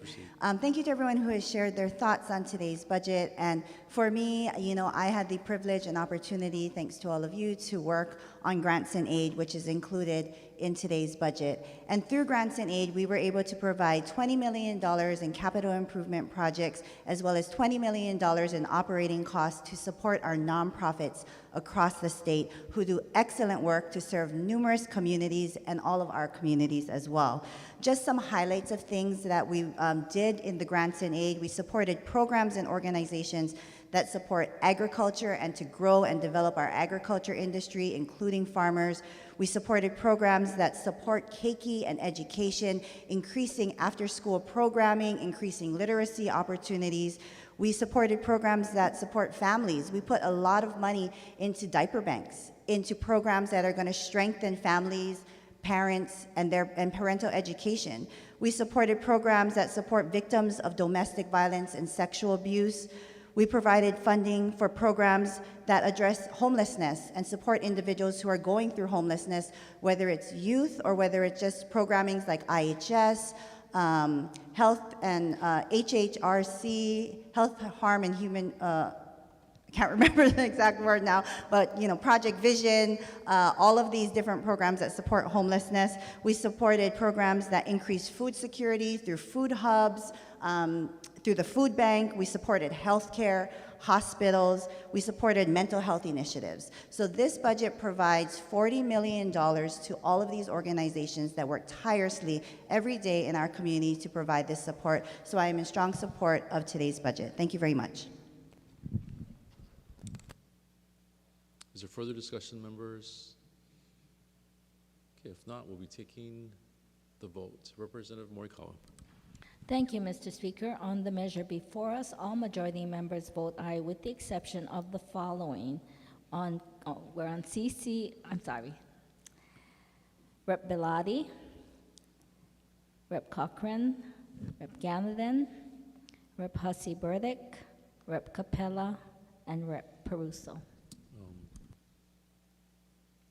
Representative Morikawa, could you please restate the vote? Okay, on the measure before us, all majority members vote aye with the exception of the following representatives: Bellotti, Cochran, Ganaden, Hussey Burdick, Capella, and Peruso. Representative Garcia. Thank you, Mr. Speaker. On the measure before us, all minority members vote aye with the exception of the following: Reps. Perrick and Souza. Right, members, have all votes been cast? Representative Poifo. Sorry, Mr. Speaker. Can I register a with reservations vote? So ordered. Thank you. Members, have all votes been cast? If so, House Bill 300 passes final reading. Take a recess subject to the call of the chair. Recess.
right, will the House come to order? Mr. Clerk, are there any announcements? Yes, Mr. Speaker, I have been informed by a representative of the President of the Senate that the Conference Committee report for House Bill number 300, House Draft 1, Senate Draft 1, Conference Draft 1, was adopted, and said House bill relating to the state budget passed final reading in the Senate at 11:34 a.m. on this day.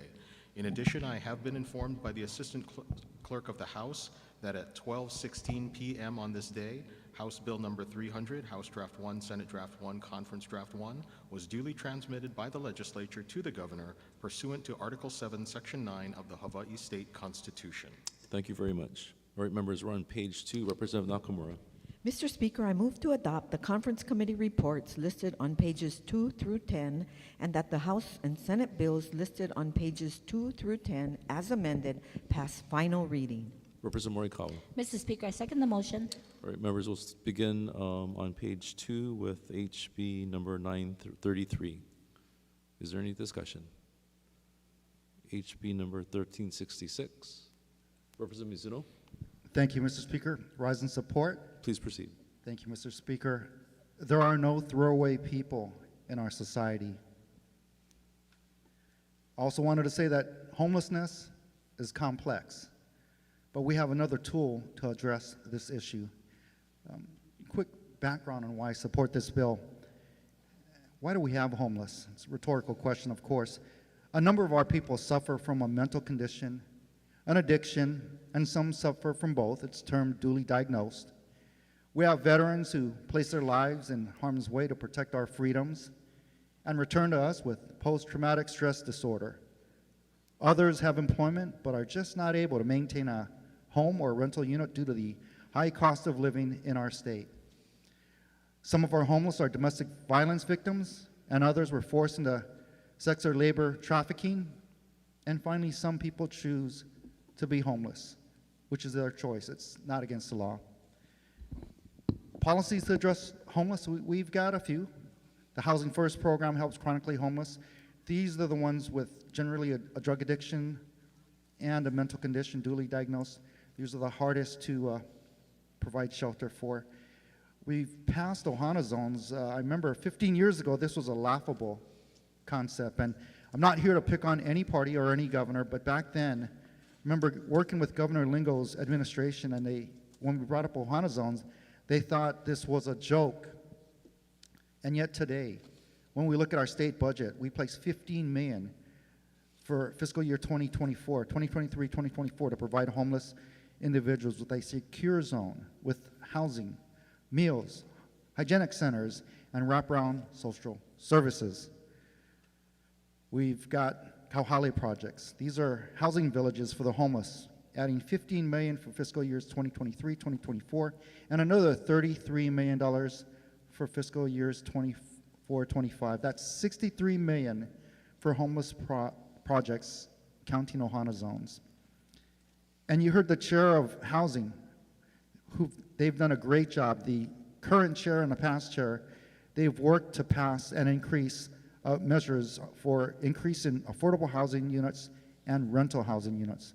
Finally, we have statewide homeless coordinator and Honolulu has a city homeless coordinator to navigate and coordinate the homeless shelters, housing villages, and service programs for the homeless.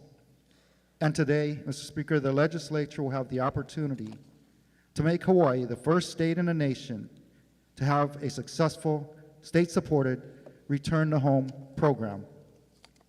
Please note that New York had a program to send their homeless out of state, but it failed because they simply exported their homeless without a support plan.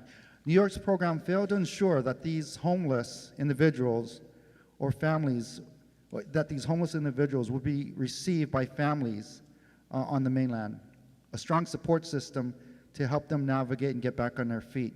Upon arrival, they did not have this support. That's why their program failed. It may seem counterintuitive that I'm against the New York program, but I'm advocating for Hawaii's program. Let me explain. Most importantly, our program will contact the family on the mainland to confirm their acceptance of this family member or loved one into their household.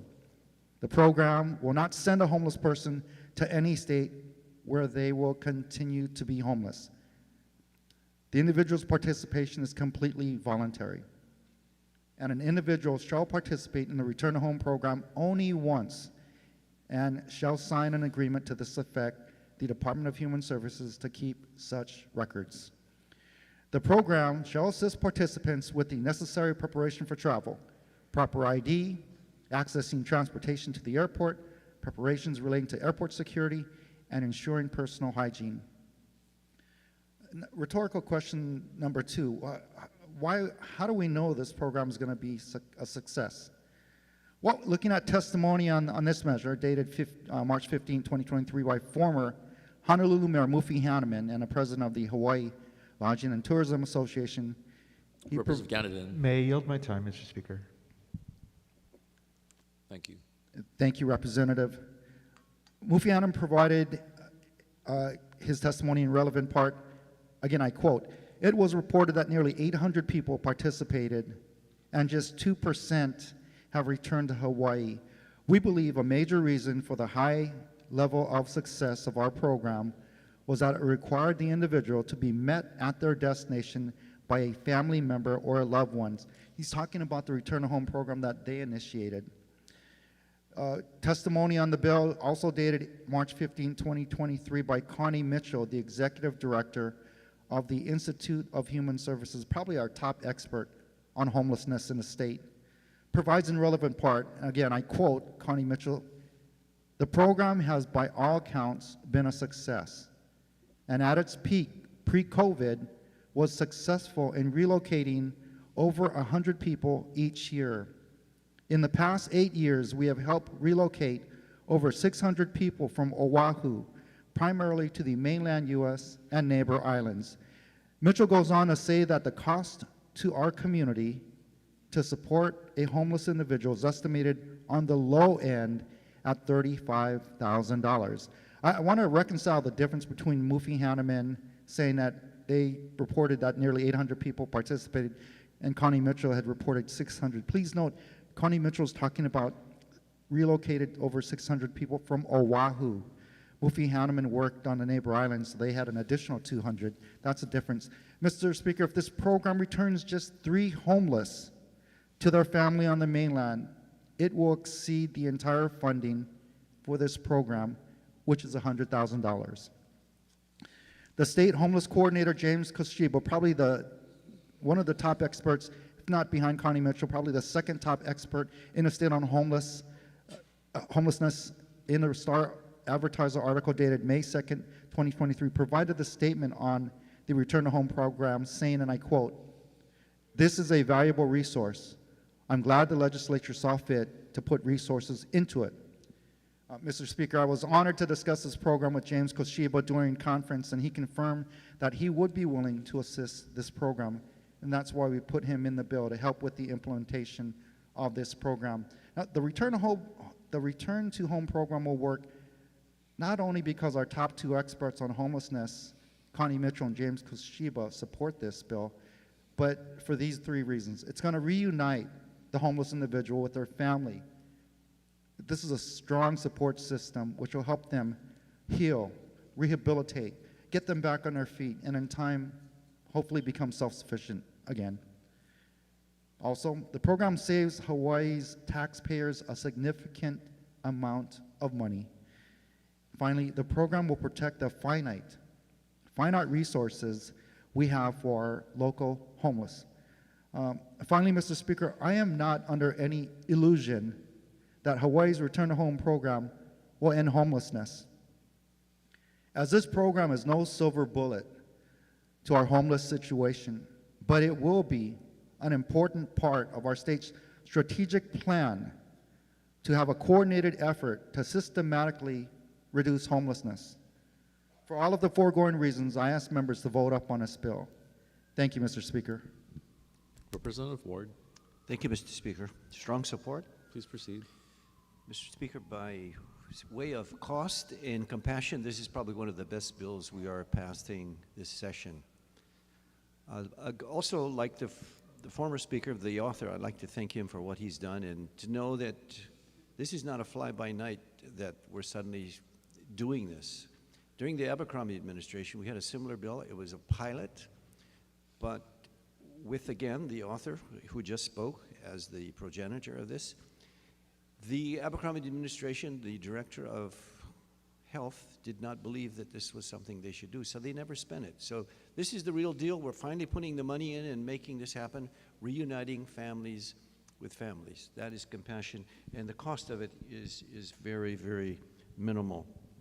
Lastly, Mr. Speaker, I want to correct one thing from the former speaker, and that was his reference to the Lingle administration not knowing or caring, having forgotten, and I think he was here with me at the time, when Governor Lingle declared a state of emergency due to homelessness.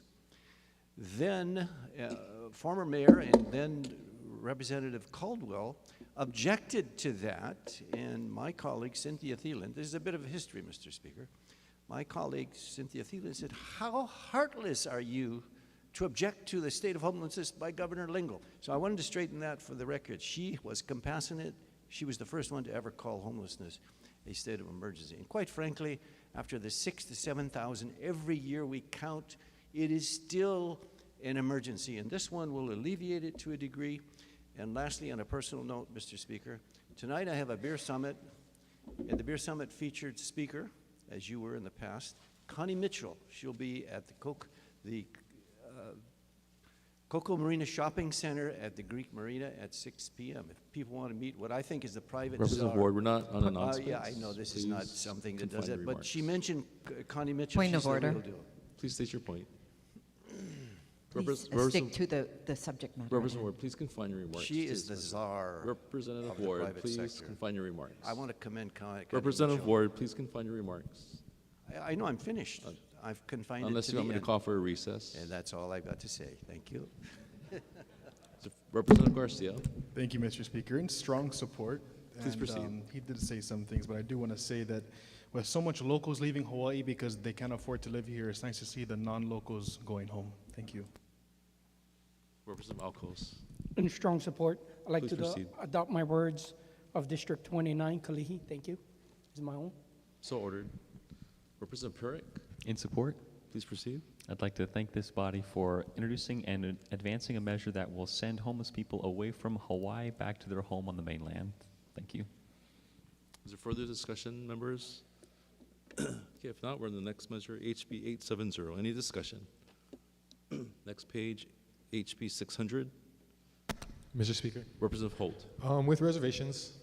Please proceed. My reservations come from the portion of the measure that add the standing committee chairs to the board.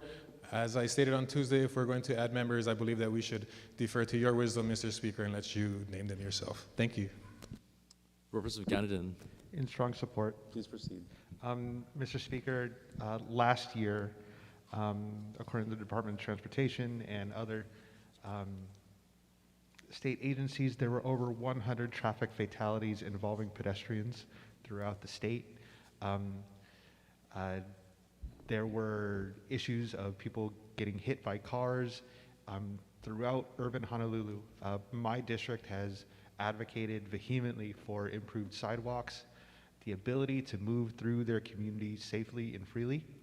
I think it might be kind of surprising, but safe sidewalks means safe communities. As neighbors get to know each other and walk to and from school and work, they have eyes on the street, they get to support better public safety.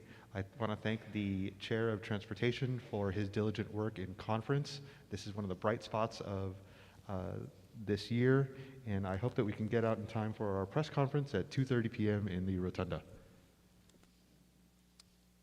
Representative Todd. Thank you. In support. Please proceed. I just wanted to share some of the prior concerns about me being a member of this committee, and I'll do my best to do less work on it, I guess. That's all. Okay, SB 558. Speaker. Representative Ward. Also in strong support. And please proceed. Thank you, Speaker. I just want to commend the body for bringing this forward and having it, if you will, overwhelm what otherwise was legalizing jaywalking. If we made jaywalking part of safe streets, that would be an oxymoron. And I'm really proud that we have not passed jaywalking as illegal, but we have in effect passed safe streets. Thank you. All right, HB 554. Any discussion? SB 945, HB 976. Mr. Speaker. Representative Nakamura.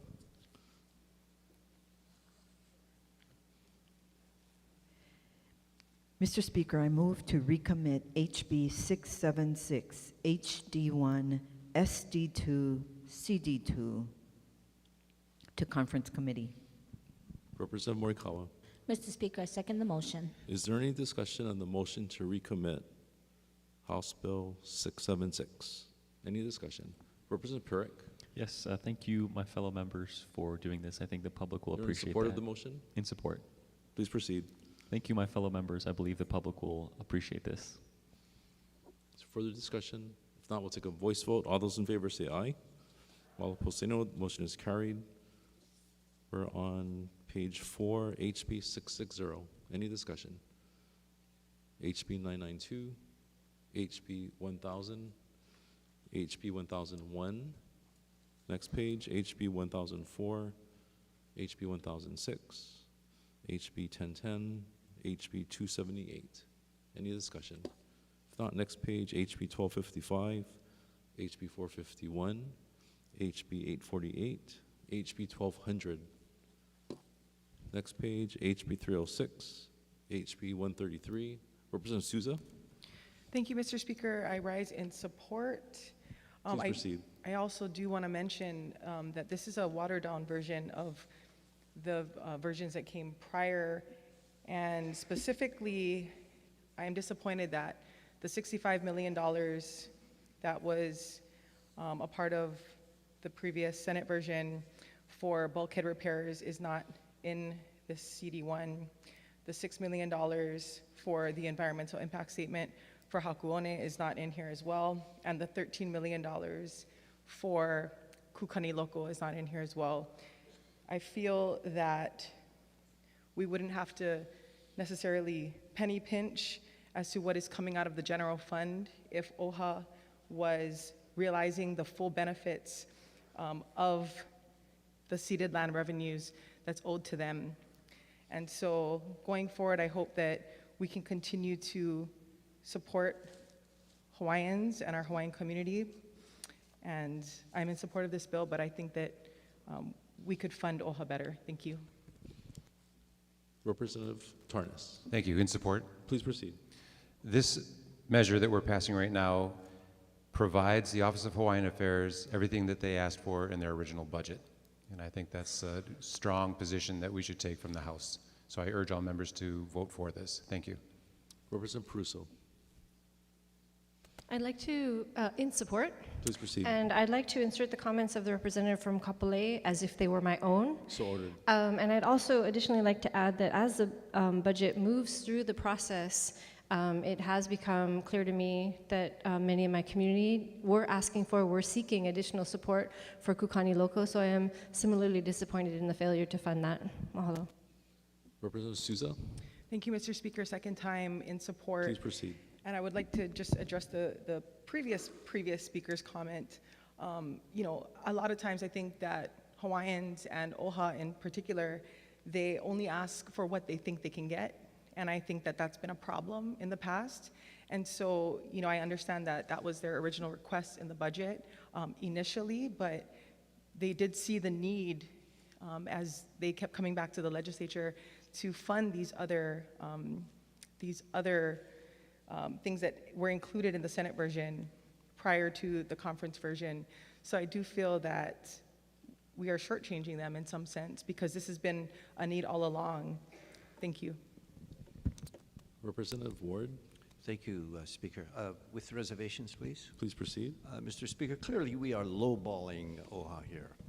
$3 million for 500,000 people? Give me a break. I mean, there's 250,000 Hawaiians here, and there's even more on the mainland. And we talked about our budget SB, or the HB 300 is being short on taking care of people.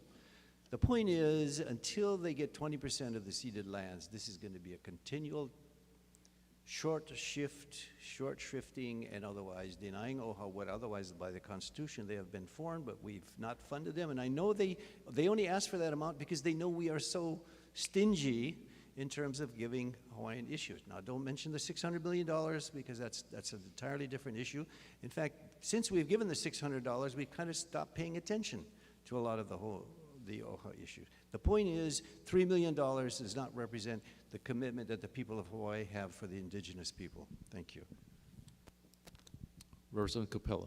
Thank you, Mr. Speaker. In support, Please proceed. I'd just like to adopt the words from the first time from the representative from Kapolei. So ordered. Representative Holt. Thank you, Mr. Speaker. In support, please proceed. I appreciate the work by the Judiciary Chair making sure that OHA gets their request. I have expressed to OHA that I don't believe that they should be requesting these funds, but that is contingent upon us fully funding their public land trust. We're still millions and millions of dollars short of paying them what they're owed. I look forward to working with the governor and OHA with the working group that we passed last year to get a clear inventory and a more accurate figure on the public land trust revenues given to OHA. Thank you. Is there further discussion, members?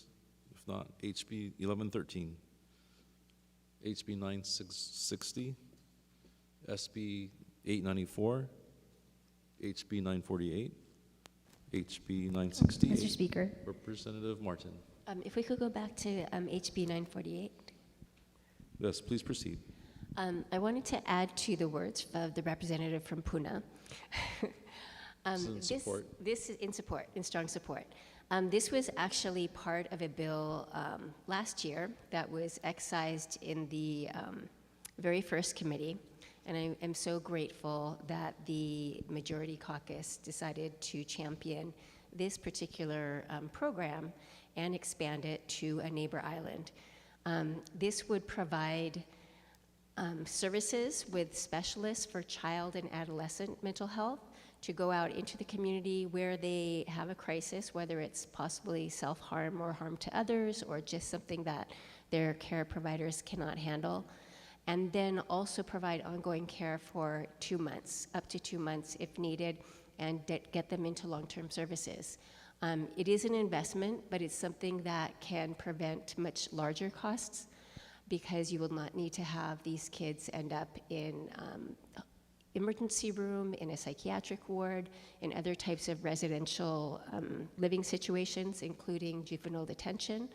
And it's an opportunity to keep them in their homes with whoever is providing care for them, be they foster parents or their birth families, and gives them a chance to stay there. So I really appreciate this investment. I hope the pilot is successful, and in a few years we come back to make it permanent. Thank you. Is there further discussion on CCR 131? Representative Nakamura. In support, Please proceed. may the words of the representative from Lanikai be entered into the journal as my own. So ordered. Representative Capella. Thank you, Mr. Speaker. In support, same request. So ordered. Further discussion? If not, we're on CCR 133. Representative Lamasau. Thank you, Mr. Speaker. In strong support, Please proceed. I would like to first thank our chairs for CAI and also for higher education for their support and hard work on this measure. For those of you who don't know, pamantasan is a Filipino word which means higher education. For many Filipinos who are first-generation college students, they lack role models, support systems, and university services to help them successfully navigate the higher education setting. However, they possess the ingredients to excel in education, contribute as professionals in Hawaii's workforce, and be outstanding leaders. As the second largest ethnic group in Hawaii, it is critical that attention be given to the challenges faced by this population to support efforts of the University of Hawaii. I'm grateful for this body for strengthening the University of Hawaii's pamantasan and the Pamantasan Council's ability to respond to the growing needs of the second largest ethnic group in the state. Thank you. Representative Tam. Thank you, Mr. Speaker.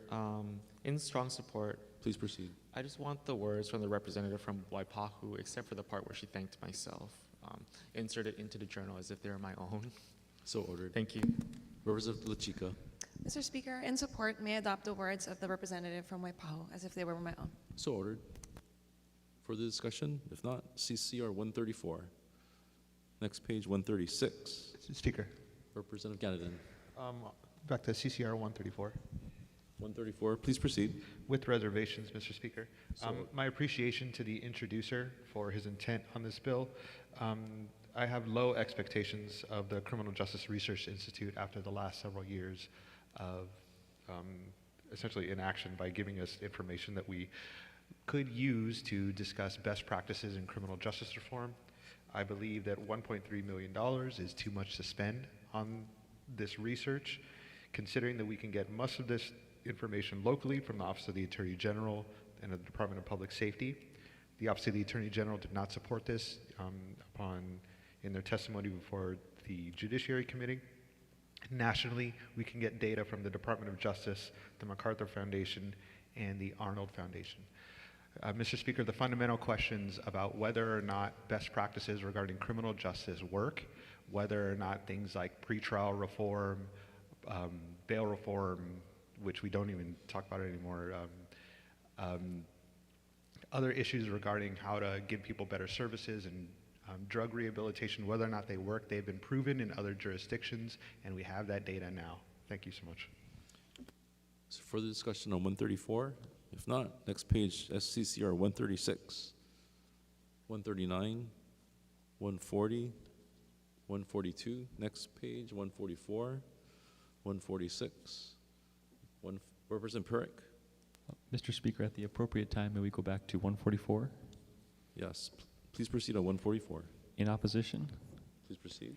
This bill establishes a supportive housing pilot program in the statewide office on homelessness and housing solutions. It appropriates funds. So from my understanding, we the taxpayers are building the houses of the homeless. So the homeless who do not work, they do not try to pay taxes, they're receiving the benefits of the hard workers of Hawaii paying their taxes. I don't think this is fair, so I'm voting no. Representative Martin. In strong support. Please proceed. I just want to say that I think this is very innovative, and I really appreciate the work that has gone into this by Majority Leader and others to provide wraparound services, and that's all. Strong support. Representative Todd.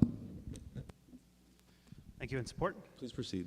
I just wanted to note that, like many other government programs, which I'm generally in support of, housing assistance for homelessness specifically is one where we have a direct spend, but it actually saves us money in the long run, due in part to the fact that the longer someone is homeless, the more we incur medical debt and those sorts of things that become very, very expensive. I remember in my first year here, we actually had someone come in and tell us that a single homeless person once racked up $1 million worth of emergency room visits in the course of 1 year. So if you do keep them housed, you actually, while it's not like the most comfortable thing to talk about is providing this sort of assistance, particularly to those who may be less active in trying to get out of this situation, it actually can reduce the net spend, which is generally a good thing. Thank you. Representative Nakamura. Thank you, Mr. Speaker. May the words of the representatives from Lanikai and Hilo be entered into the journal as my own. So ordered. I would also like to add that... In support? In support. Please Thank proceed. You. I also wanted to add that to address homelessness in Hawaii, we need to look at who's out there on our streets, living in bushes, coming out of emergency rooms and having no place to go. This bill was worked on over the interim all of last year. Over 85 nonprofit organizations who are working directly with homeless throughout our state were involved in a series of Zoom meetings, bringing in experts from the mainland, talking to established nonprofit developers here, and then crafting a bill that addresses the critical piece of those with extremely low incomes that have other needs, including mental health illness, substance abuse issues, people coming out of prison, people aging out of foster care, people with mental and developmental and physical disabilities. And this bill is a small attempt, a pilot program, to see how we can successfully house these individuals over the long term and house them successfully so we don't rack up excessive fees in our institutions, in our state hospital, in our prisons, and in our emergency rooms and hospitals. So thank you for the opportunity to explain why this bill is so critical if we want to truly address our homelessness problem in Hawaii. Is there further discussion on this measure? If not, CCR 146, 149, 151. Any discussion? If not, we'll take the vote. Representative Morikawa. Thank you, Mr. Speaker. On the measures before us, all majority members vote aye with the exception of the following. On page 3, HB number 554, HD2, SD2, CD2, Rep. Kong votes no. SB number 945, SD2, HD2, CD2, the following vote no. Capella, Peruso. On page 10, CCR number 151, SB number 588, SD2, HD1, CD1, the following vote no. Ayu, Garrett, Kila, Poi Poi. Thank you. Representative Garcia. On the measures before us, all minority members vote aye with the exception of the following.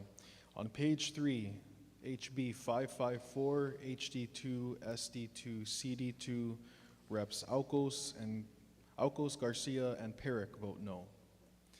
SB 945, SD2, HD2, CD2, Reps. Aucos, Garcia, Matsumoto vote no. Page 4, HB 1000, HD1, SD1, CD1, Garcia votes no. HB 278, HD1, SD2, CD1, Rep. Perrick votes no. Page 6, HB 848, HD2, SD1, CD1, Rep. Perrick votes no. Page 7, HB 306, HD2, SD1, CD1, Rep. Perrick votes no. Page 8, SB 894, SD2, HD2, CD1, Rep. Perrick votes no. HB 968, HD1, SD1, CD1, Rep. Perrick votes no. Page 9, CCR 136, HB 999, HD1, SD1, CD1, Rep. Perrick votes no.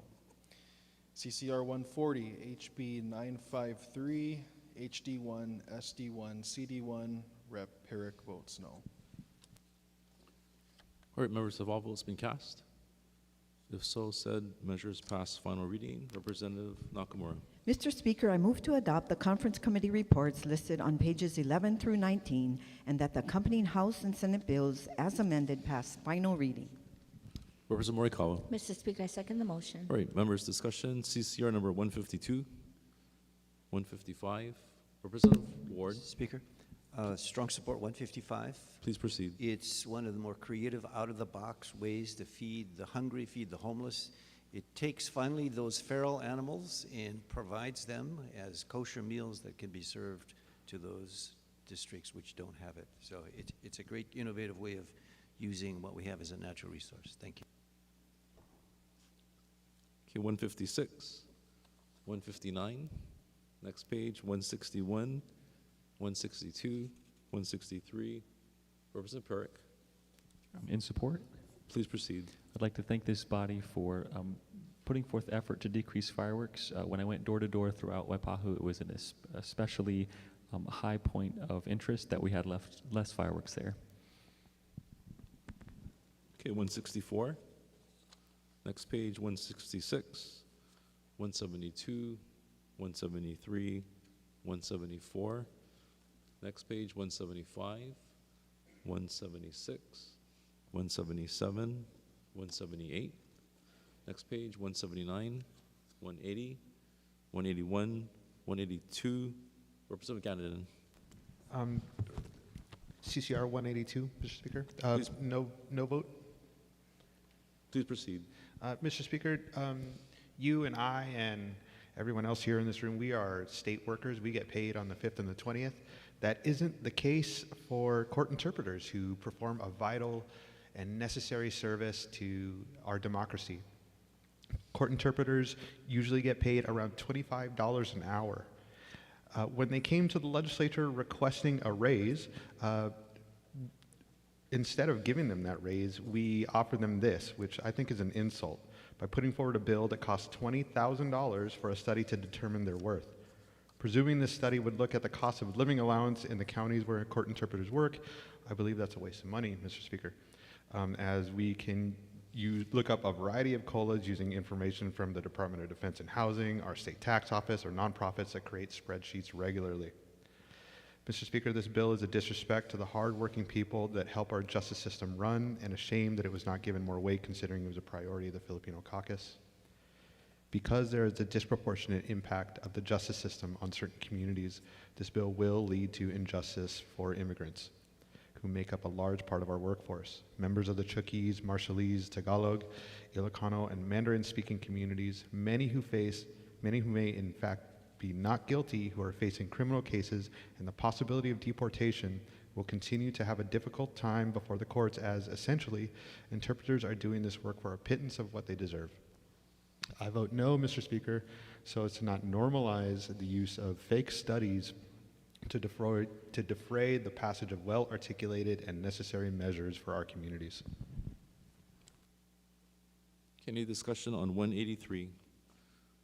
Next page, 184, 185, 186. Representative Ward. Mr. Speaker, I have an amendment to offer.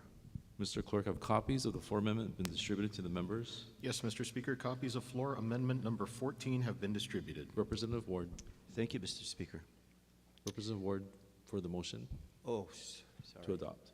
I move for the adoption of this said amendment. Representative Garcia. Mr. Speaker, I second the motion. Is there any discussion? Representative Ward. Thank you, Speaker. I rise in a common sense context for why I'm doing an amendment on this.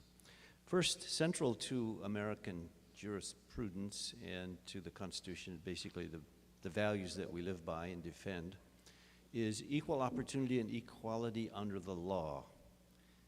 Mr. Speaker, that means that we should treat everything equally. And unfortunately, this bill, SB 1417, singles out only the Kaka'ako and the Kaleloa area that should be aware of sea level rise in the event that it happens. Some of you who were here when our good colleague Cynthia Thielen was here, she spoke on this floor saying, beware Waikiki, by 2035 or 2040, she said, we're going to be 5 feet underwater. Mr. Speaker, this amendment puts equality to any shoreline area to be subject to this, not just what otherwise, as I suspected, Kaka'ako was being in the crosshairs for OHA's building, but for now, let's open it to all shores and all islands. If you have sea level rise on your island and you have buildings by which, because of the danger of sea level rise, this bill will allow you to have jurisdiction to relocate it. Mr. Speaker, this levels the playing field. It's a fair way of looking at sea level rise, not just at Kaka'ako or in the area of Kaleloa. It says, Hawaii, we are islands, and we are subject to sea level rise, particularly if you have a building right on the ocean. Having said that, Mr. Speaker, I urge people to just use common sense. Everybody's going to be subject to sea level rise, whether we like it or not. It's an equal opportunity inundation, and this bill covers that through its amendment. Thank you. Representative Ichiyama. Mr. Speaker, I rise in opposition to the floor amendment. Please proceed. Mr. Speaker, I appreciate the introducer of the floor amendment's intentions in wanting to raise awareness of the challenges of sea level rise and climate change across our state. I think that is absolutely an issue that we need to take up, and I have no quarrel with the substance that is being proposed in this floor amendment. What I do find troubling, though, is that this is new language that has never before been considered in this bill before this body or before the Senate.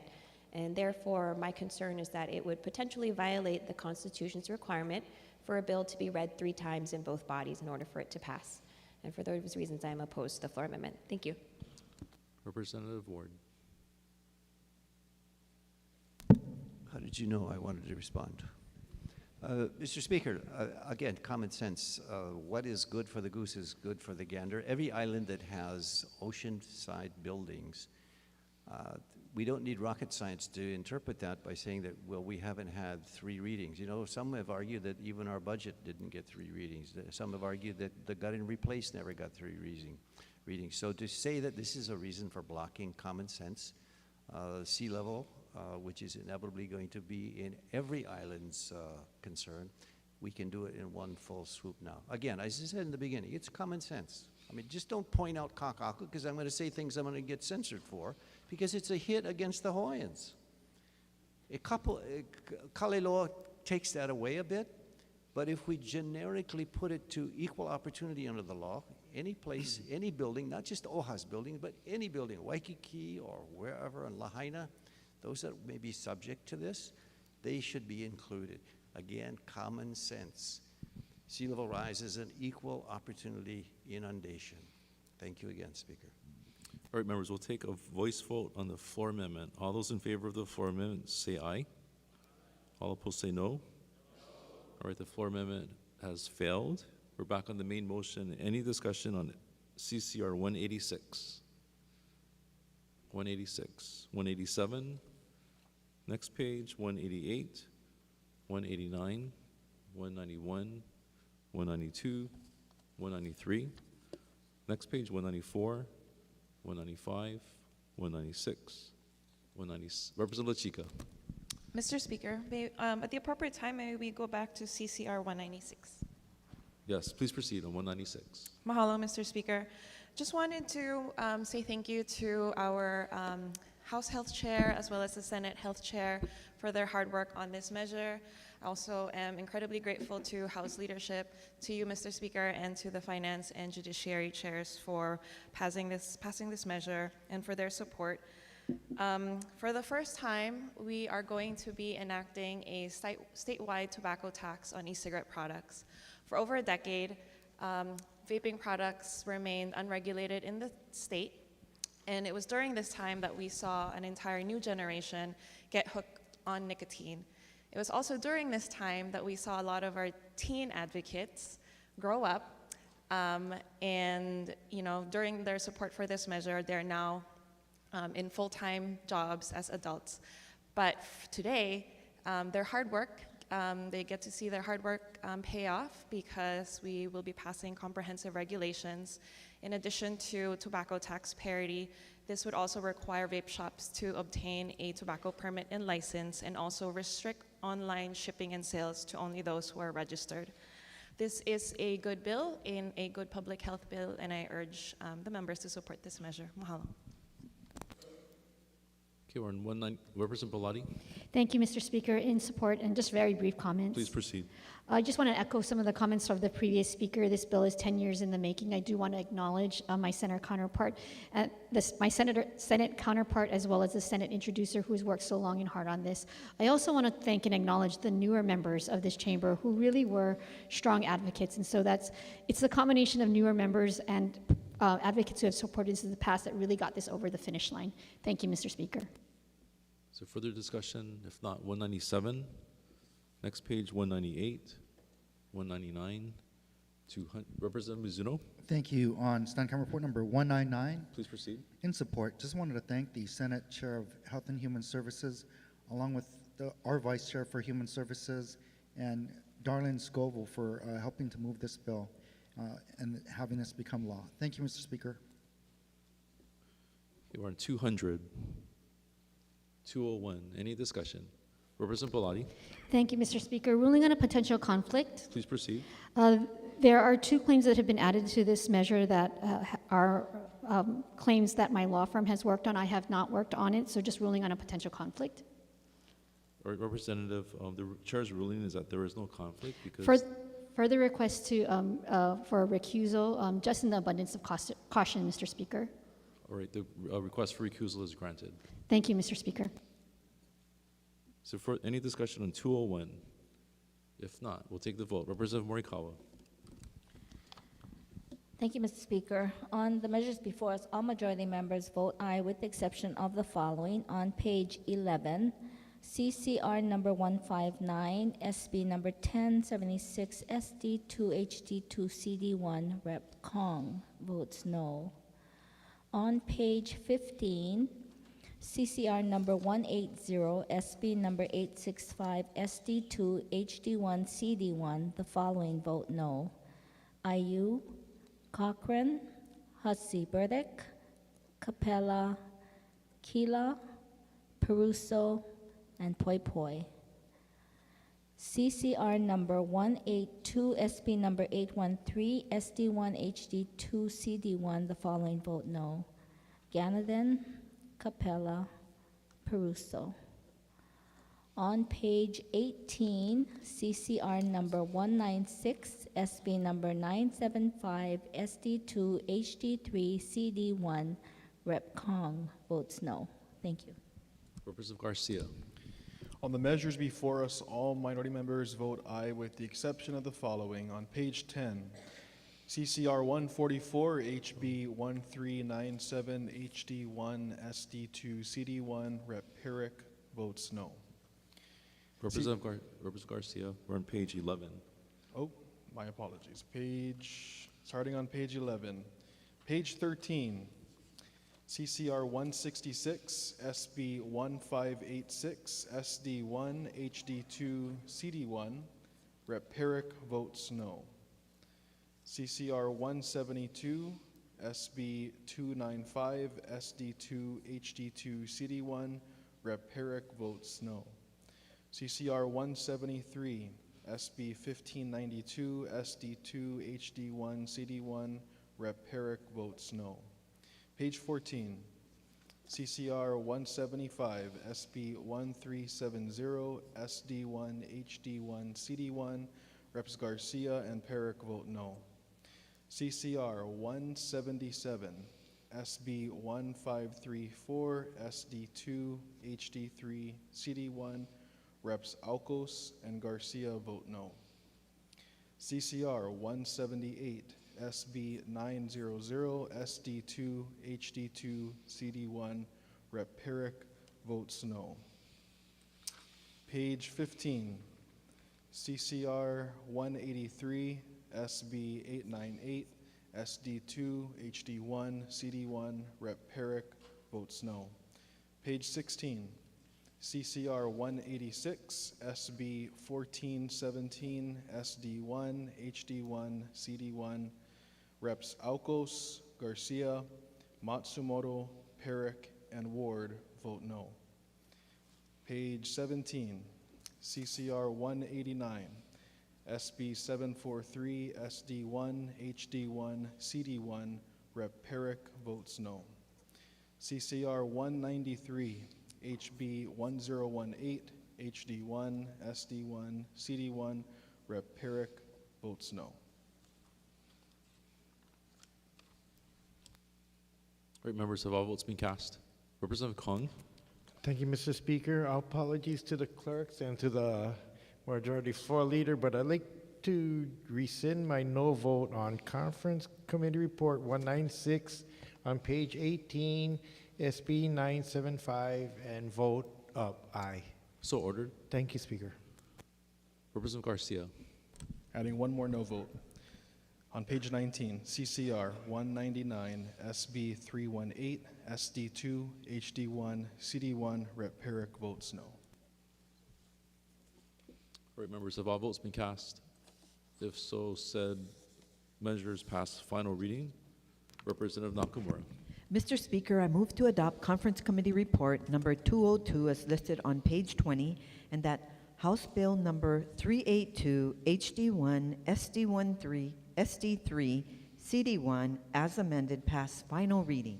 Representative Morikawa. Mr. Speaker, I second the motion. Is there any discussion? Mr. Speaker. Representative Tarnas. In support. Please proceed. Thank you. On behalf of the Judiciary and Hawaiian Affairs Committee, I want to thank this body for their support for the judiciary.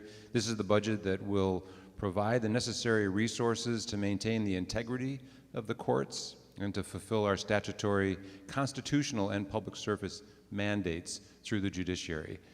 And I ask everyone to support it. Thank you. Is there further discussion? If not, we'll take the vote. Representative Morikawa.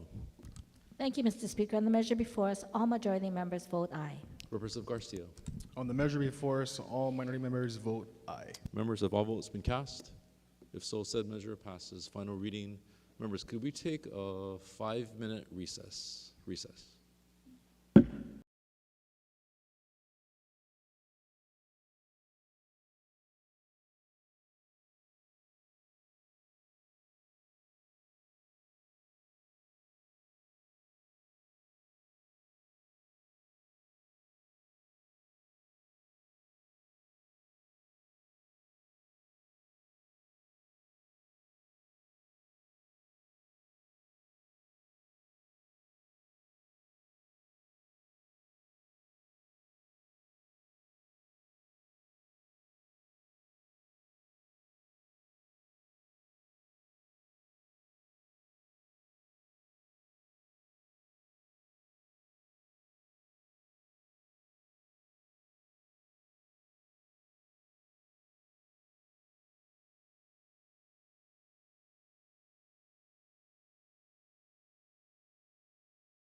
With House come to order, all right, members, we're on supplemental calendar number 1, which was distributed electronically.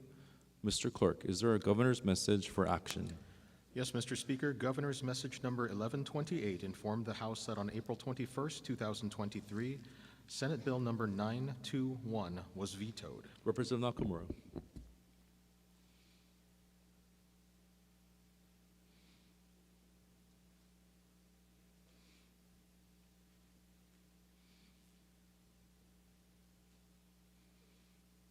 Mr. Speaker, I move that the House override the veto of Senate Bill number 921 as contained in Governor's Message number 1128.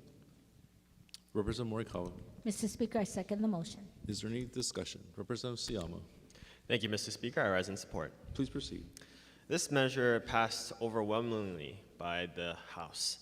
Aims to protect the condominium association's right of action against a developer when there is found to be structural defects in the construction of the condominium building.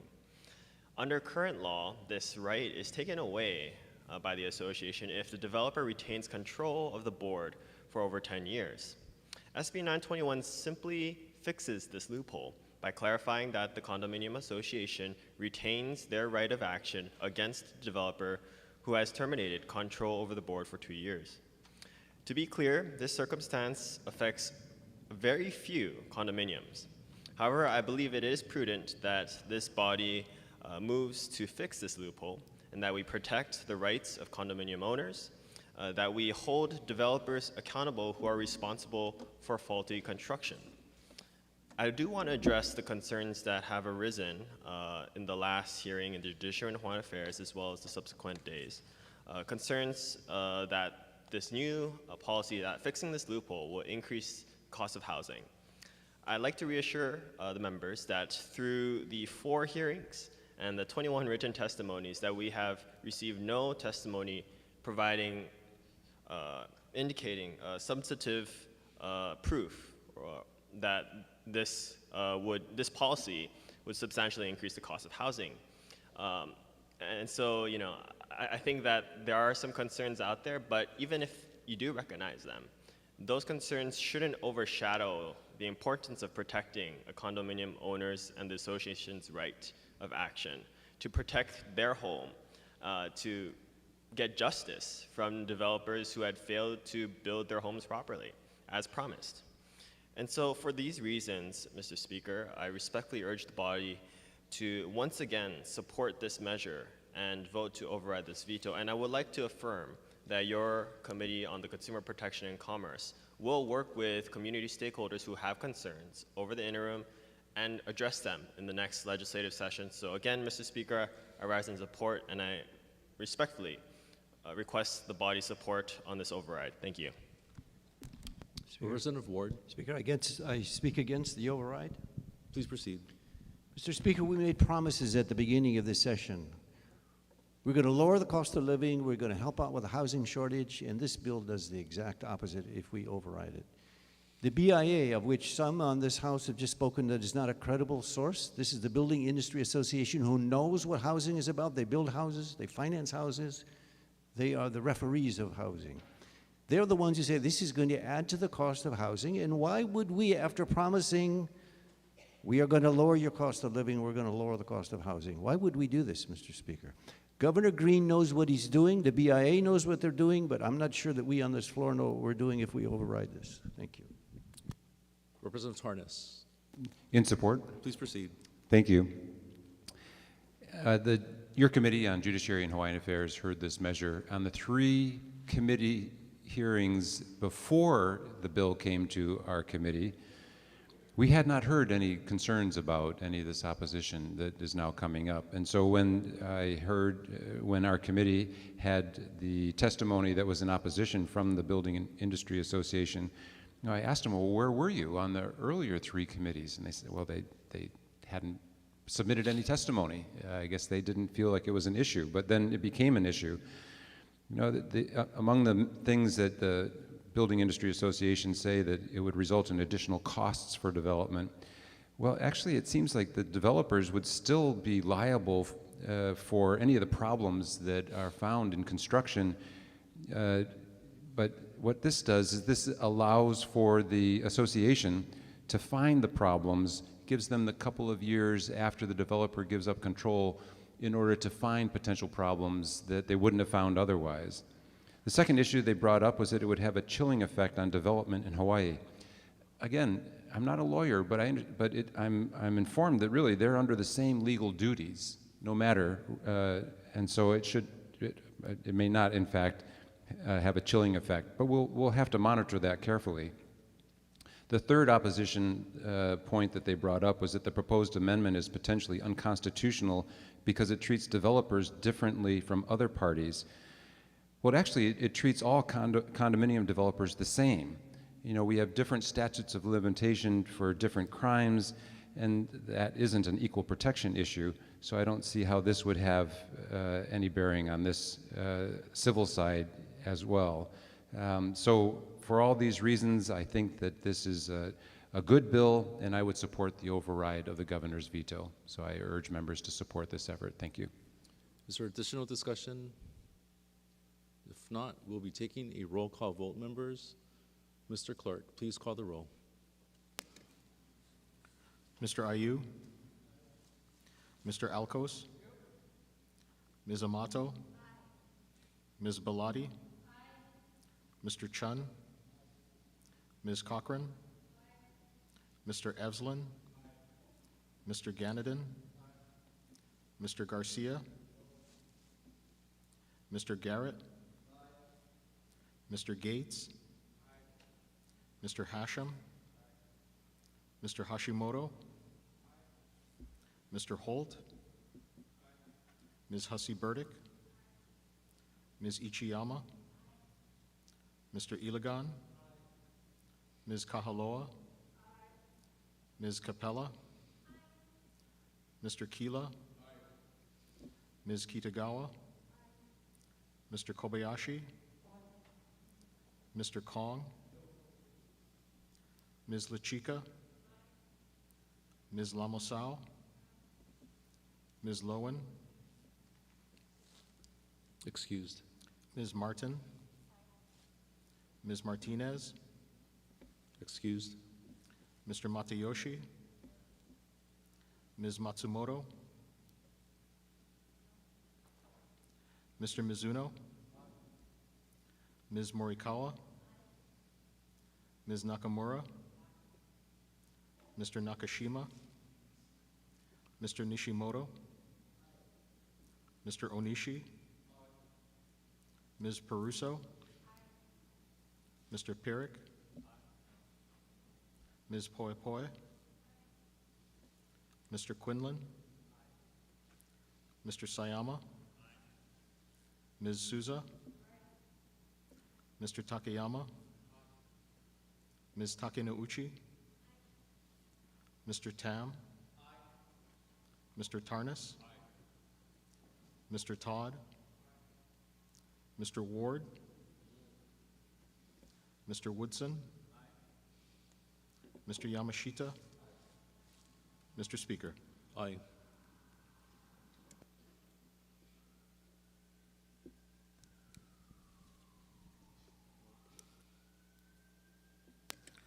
Mr. Speaker, we count 45 ayes, 4 noes, and 2 excused. All right, members, the motion carries, and Senate Bill number 921, as contained in Governor's Message number 1128, is approved. Members, could we take a 10-minute recess? Recess subject to the call of the chair.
Great. Will the House come to order? Members, we're on item 6, introduction of resolutions. Mr. Clerk, are there any resolutions for action? Mr. Speaker, we have for action House Resolution number 224, authorizing and empowering the Speaker to perform and carry out any official legislative business during the interim between the 2023 and 2024 regular sessions. This measure is offered by Representatives Nakamura and Matsumoto. Representative Nakamura. Mr. Speaker, I move to adopt H.R. number 224. Representative Matsumoto. Mr. Speaker, I second the motion. Is there any discussion? If not, we'll take a voice vote. All those in favor say aye. All opposed say no. The motion is carried. Mr. Clerk, is there another resolution for action? Yes, Mr. Speaker, we have for action House Resolution number 225, informing the Senate and the Governor that the House of Representatives is ready to adjourn sine die. This resolution is offered by you, Mr. Speaker, and Vice Speaker Ilagan. Representative Nakamura. Mr. Speaker, I move to adopt H.R. number 225. Representative Matsumoto. Mr. Speaker, I second the motion. Is there any discussion? If not, all those in favor say aye. All opposed say no. The motion is carried. Members, we're on item 7, announcements. Are there any announcements? Representative Ward. Mr. Speaker, I want to say a big mahalo out to the person who gave us these blue leis, who is wearing blue and is a generous representative. And secondly, I'd like to invite all of you again to hear Ms. Connie Mitchell speak on all you wanted to know about homelessness in the Hawaii Kai Shopping Center. No, sorry, the Coco Marina Shopping Center at 6 o'clock. Thank you, Speaker. Are there further announcements before closing remarks? Okay, if not, we have some remarks. First from the Majority Leader. Thank you, Mr. Speaker, and majority members for the incredible opportunity to serve as Majority Leader. Thank you for keeping me in Honolulu on weekends, for Speaker early morning phone calls and television assignments, interview assignments, and for giving me a stipend for chart paper and markers.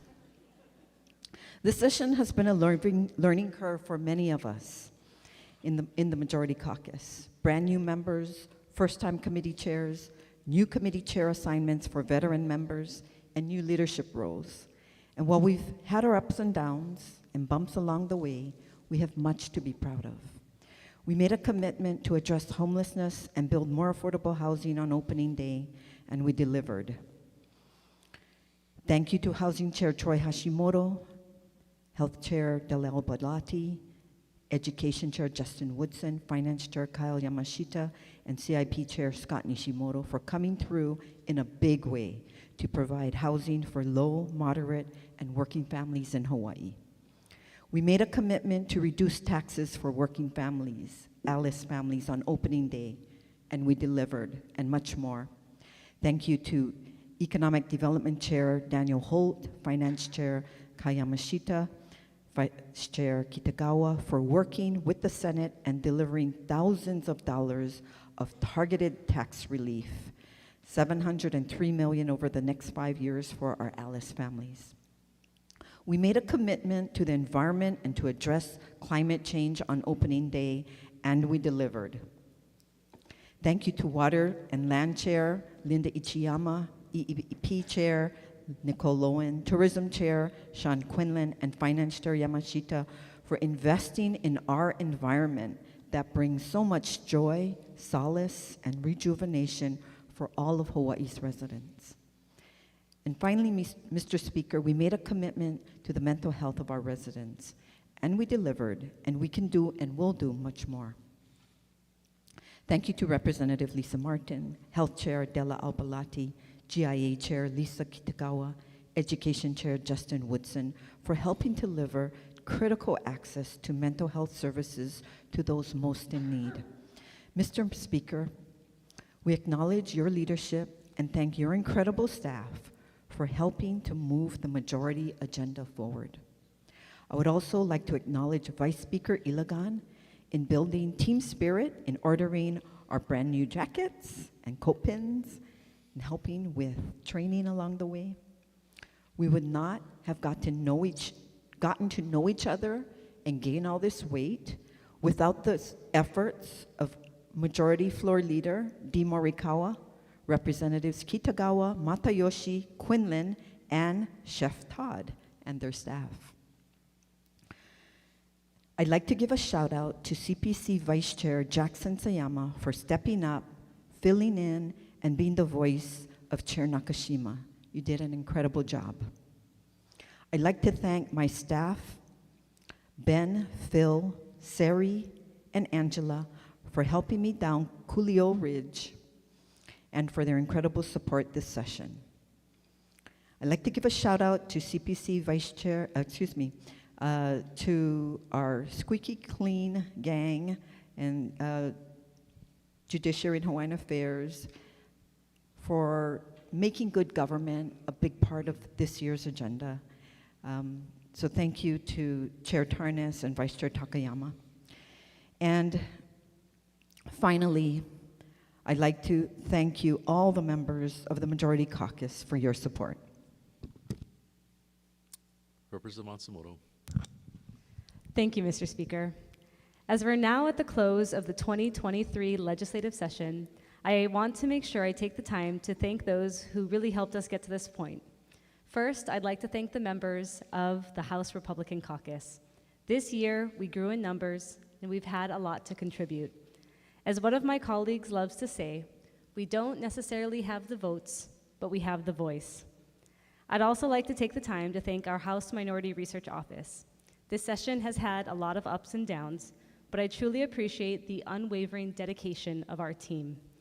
To all of the Republican staff, your willingness to come together and collaborate, even in the most difficult times, is truly what this building is all about.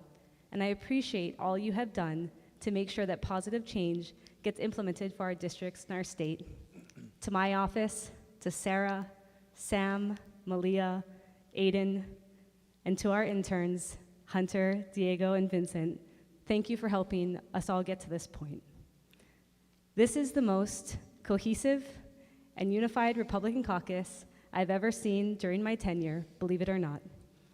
To everyone— Point of order, Mr. Speaker. Representative. I will disagree, thank you. Okay, we'll strike that from the journal. I had a believe it or not in there. To everyone in the Chief Clerk's office, IT, print shop, public access room, LRB, Sergeant at Arms, our DAGS team, and all of the wonderful staff here, thank you for your time and energy. In my opening day speech, I laid out the priorities for our Republican caucus, including combating the high cost of living, assisting families towards homeownership, supporting the rights of people to make decisions for themselves, implementing government reform, and keeping our communities safe by being tough on crime and creating pathways towards rehabilitation. This session, we have taken a few steps in the right direction, but there is still so much more we can do. While we've passed some legislation to help high cost of living, like increasing the earned income tax credit and the refundable food excise tax credit, we needed to do more. Our caucus proposed eliminating the general excise tax on food and medical services. If this bill was passed, or even heard, it would have immediately helped the residents of Hawaii. They wouldn't have to wait for their tax returns to see relief. This is something I hope we can collaborate on during the interim for the next session. We worked together and took a lot of steps forward towards increasing transparency in government and passing bills from the Campaign Spending Commission, Ethics Commission, Office of Elections, and others. However, it's still not enough. Our caucus advocated for all of the recommendations of the Commission to improve standards of conduct and took it one step further, proposing a 12-year term limit.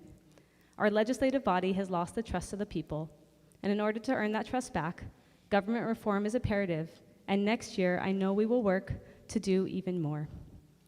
And finally, I appreciate the work we did on rehabilitation for those in our prison population. However, we needed to do more to address the increase of crime. The people of Hawaii are looking at us to protect them by the laws that we put into place this legislative session, and we have fallen short. The legislature is so much more than just passing policy. It's also about how we conduct ourselves to get things done. We are an example to the rest of the state on how to have civil discourse. If we cannot treat one another with respect and conduct ourselves with decorum in this building, how can we expect this from the people of Hawaii? I think about all the members of our legislature. I know we can do better, and we have to do better. As we close out the 2023 legislative session, I want to say that I am proud of all that we have accomplished. However, our work is never finished. In this interim, we must continue to forge ahead to regain the trust of the people and reestablish our legislative processes to be about the people and good policy. It is our duty to work together for the people of Hawaii, and I look forward to working with all of you to reach this goal. Thank you. Point of order, Mr. Speaker. Representative Garcia. I ask that you strike the previous point of order as disagreeing is not a point of order. Thank you. Mr. Representative Speaker, Souza. that was actually a point of personal privilege, and the same applies. I disagree, and it was a point of order. Thank you. All right, members, the Speaker, recess. Chair will take the points under advisement. That was the lead up to the chair's remarks. The chair has some brief remarks, closing remarks. So first of all, I'd just begin with thank yous and acknowledgements. So thank you first to the Senate President and the members of the Senate for working with us throughout this session. Second, thank you to the Vice Speaker for running 97% of the floor sessions this year and for being our go-to person. Thank you to all of our staff for working so hard throughout this year to make us successful.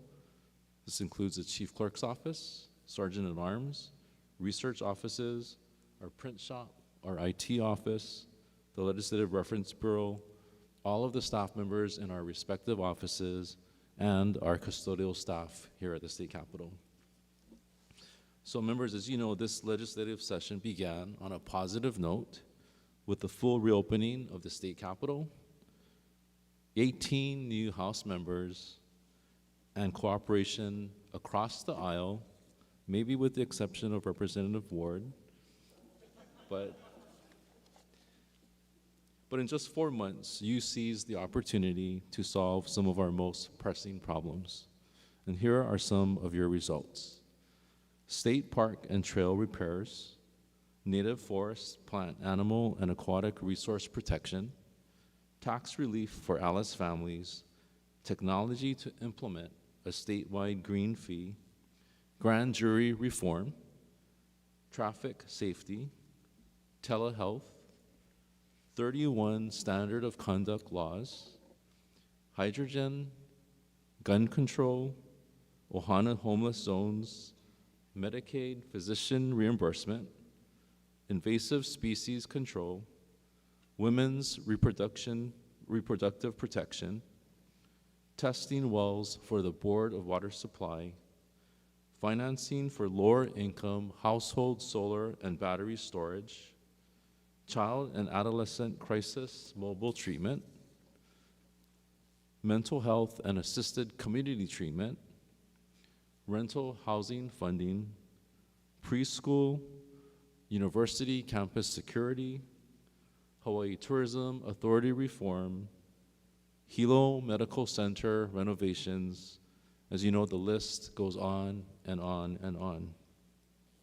These achievements reflect your commitment to your community and to our entire state.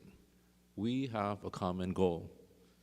All of us want to advance Hawaii so that all people have opportunity and hope.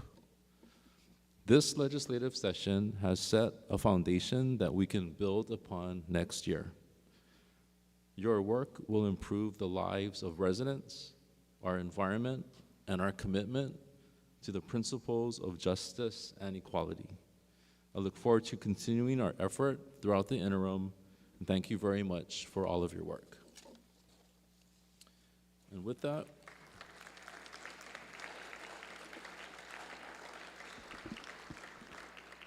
for the motion to adjourn, Representative Nakamura. Mr. Speaker, I move this House stand adjourned sine die. Representative Matsumoto. Mr. Speaker, I second the motion. All those in favor say aye. All opposed say no. The motion is carried. The House stands adjourned sine die.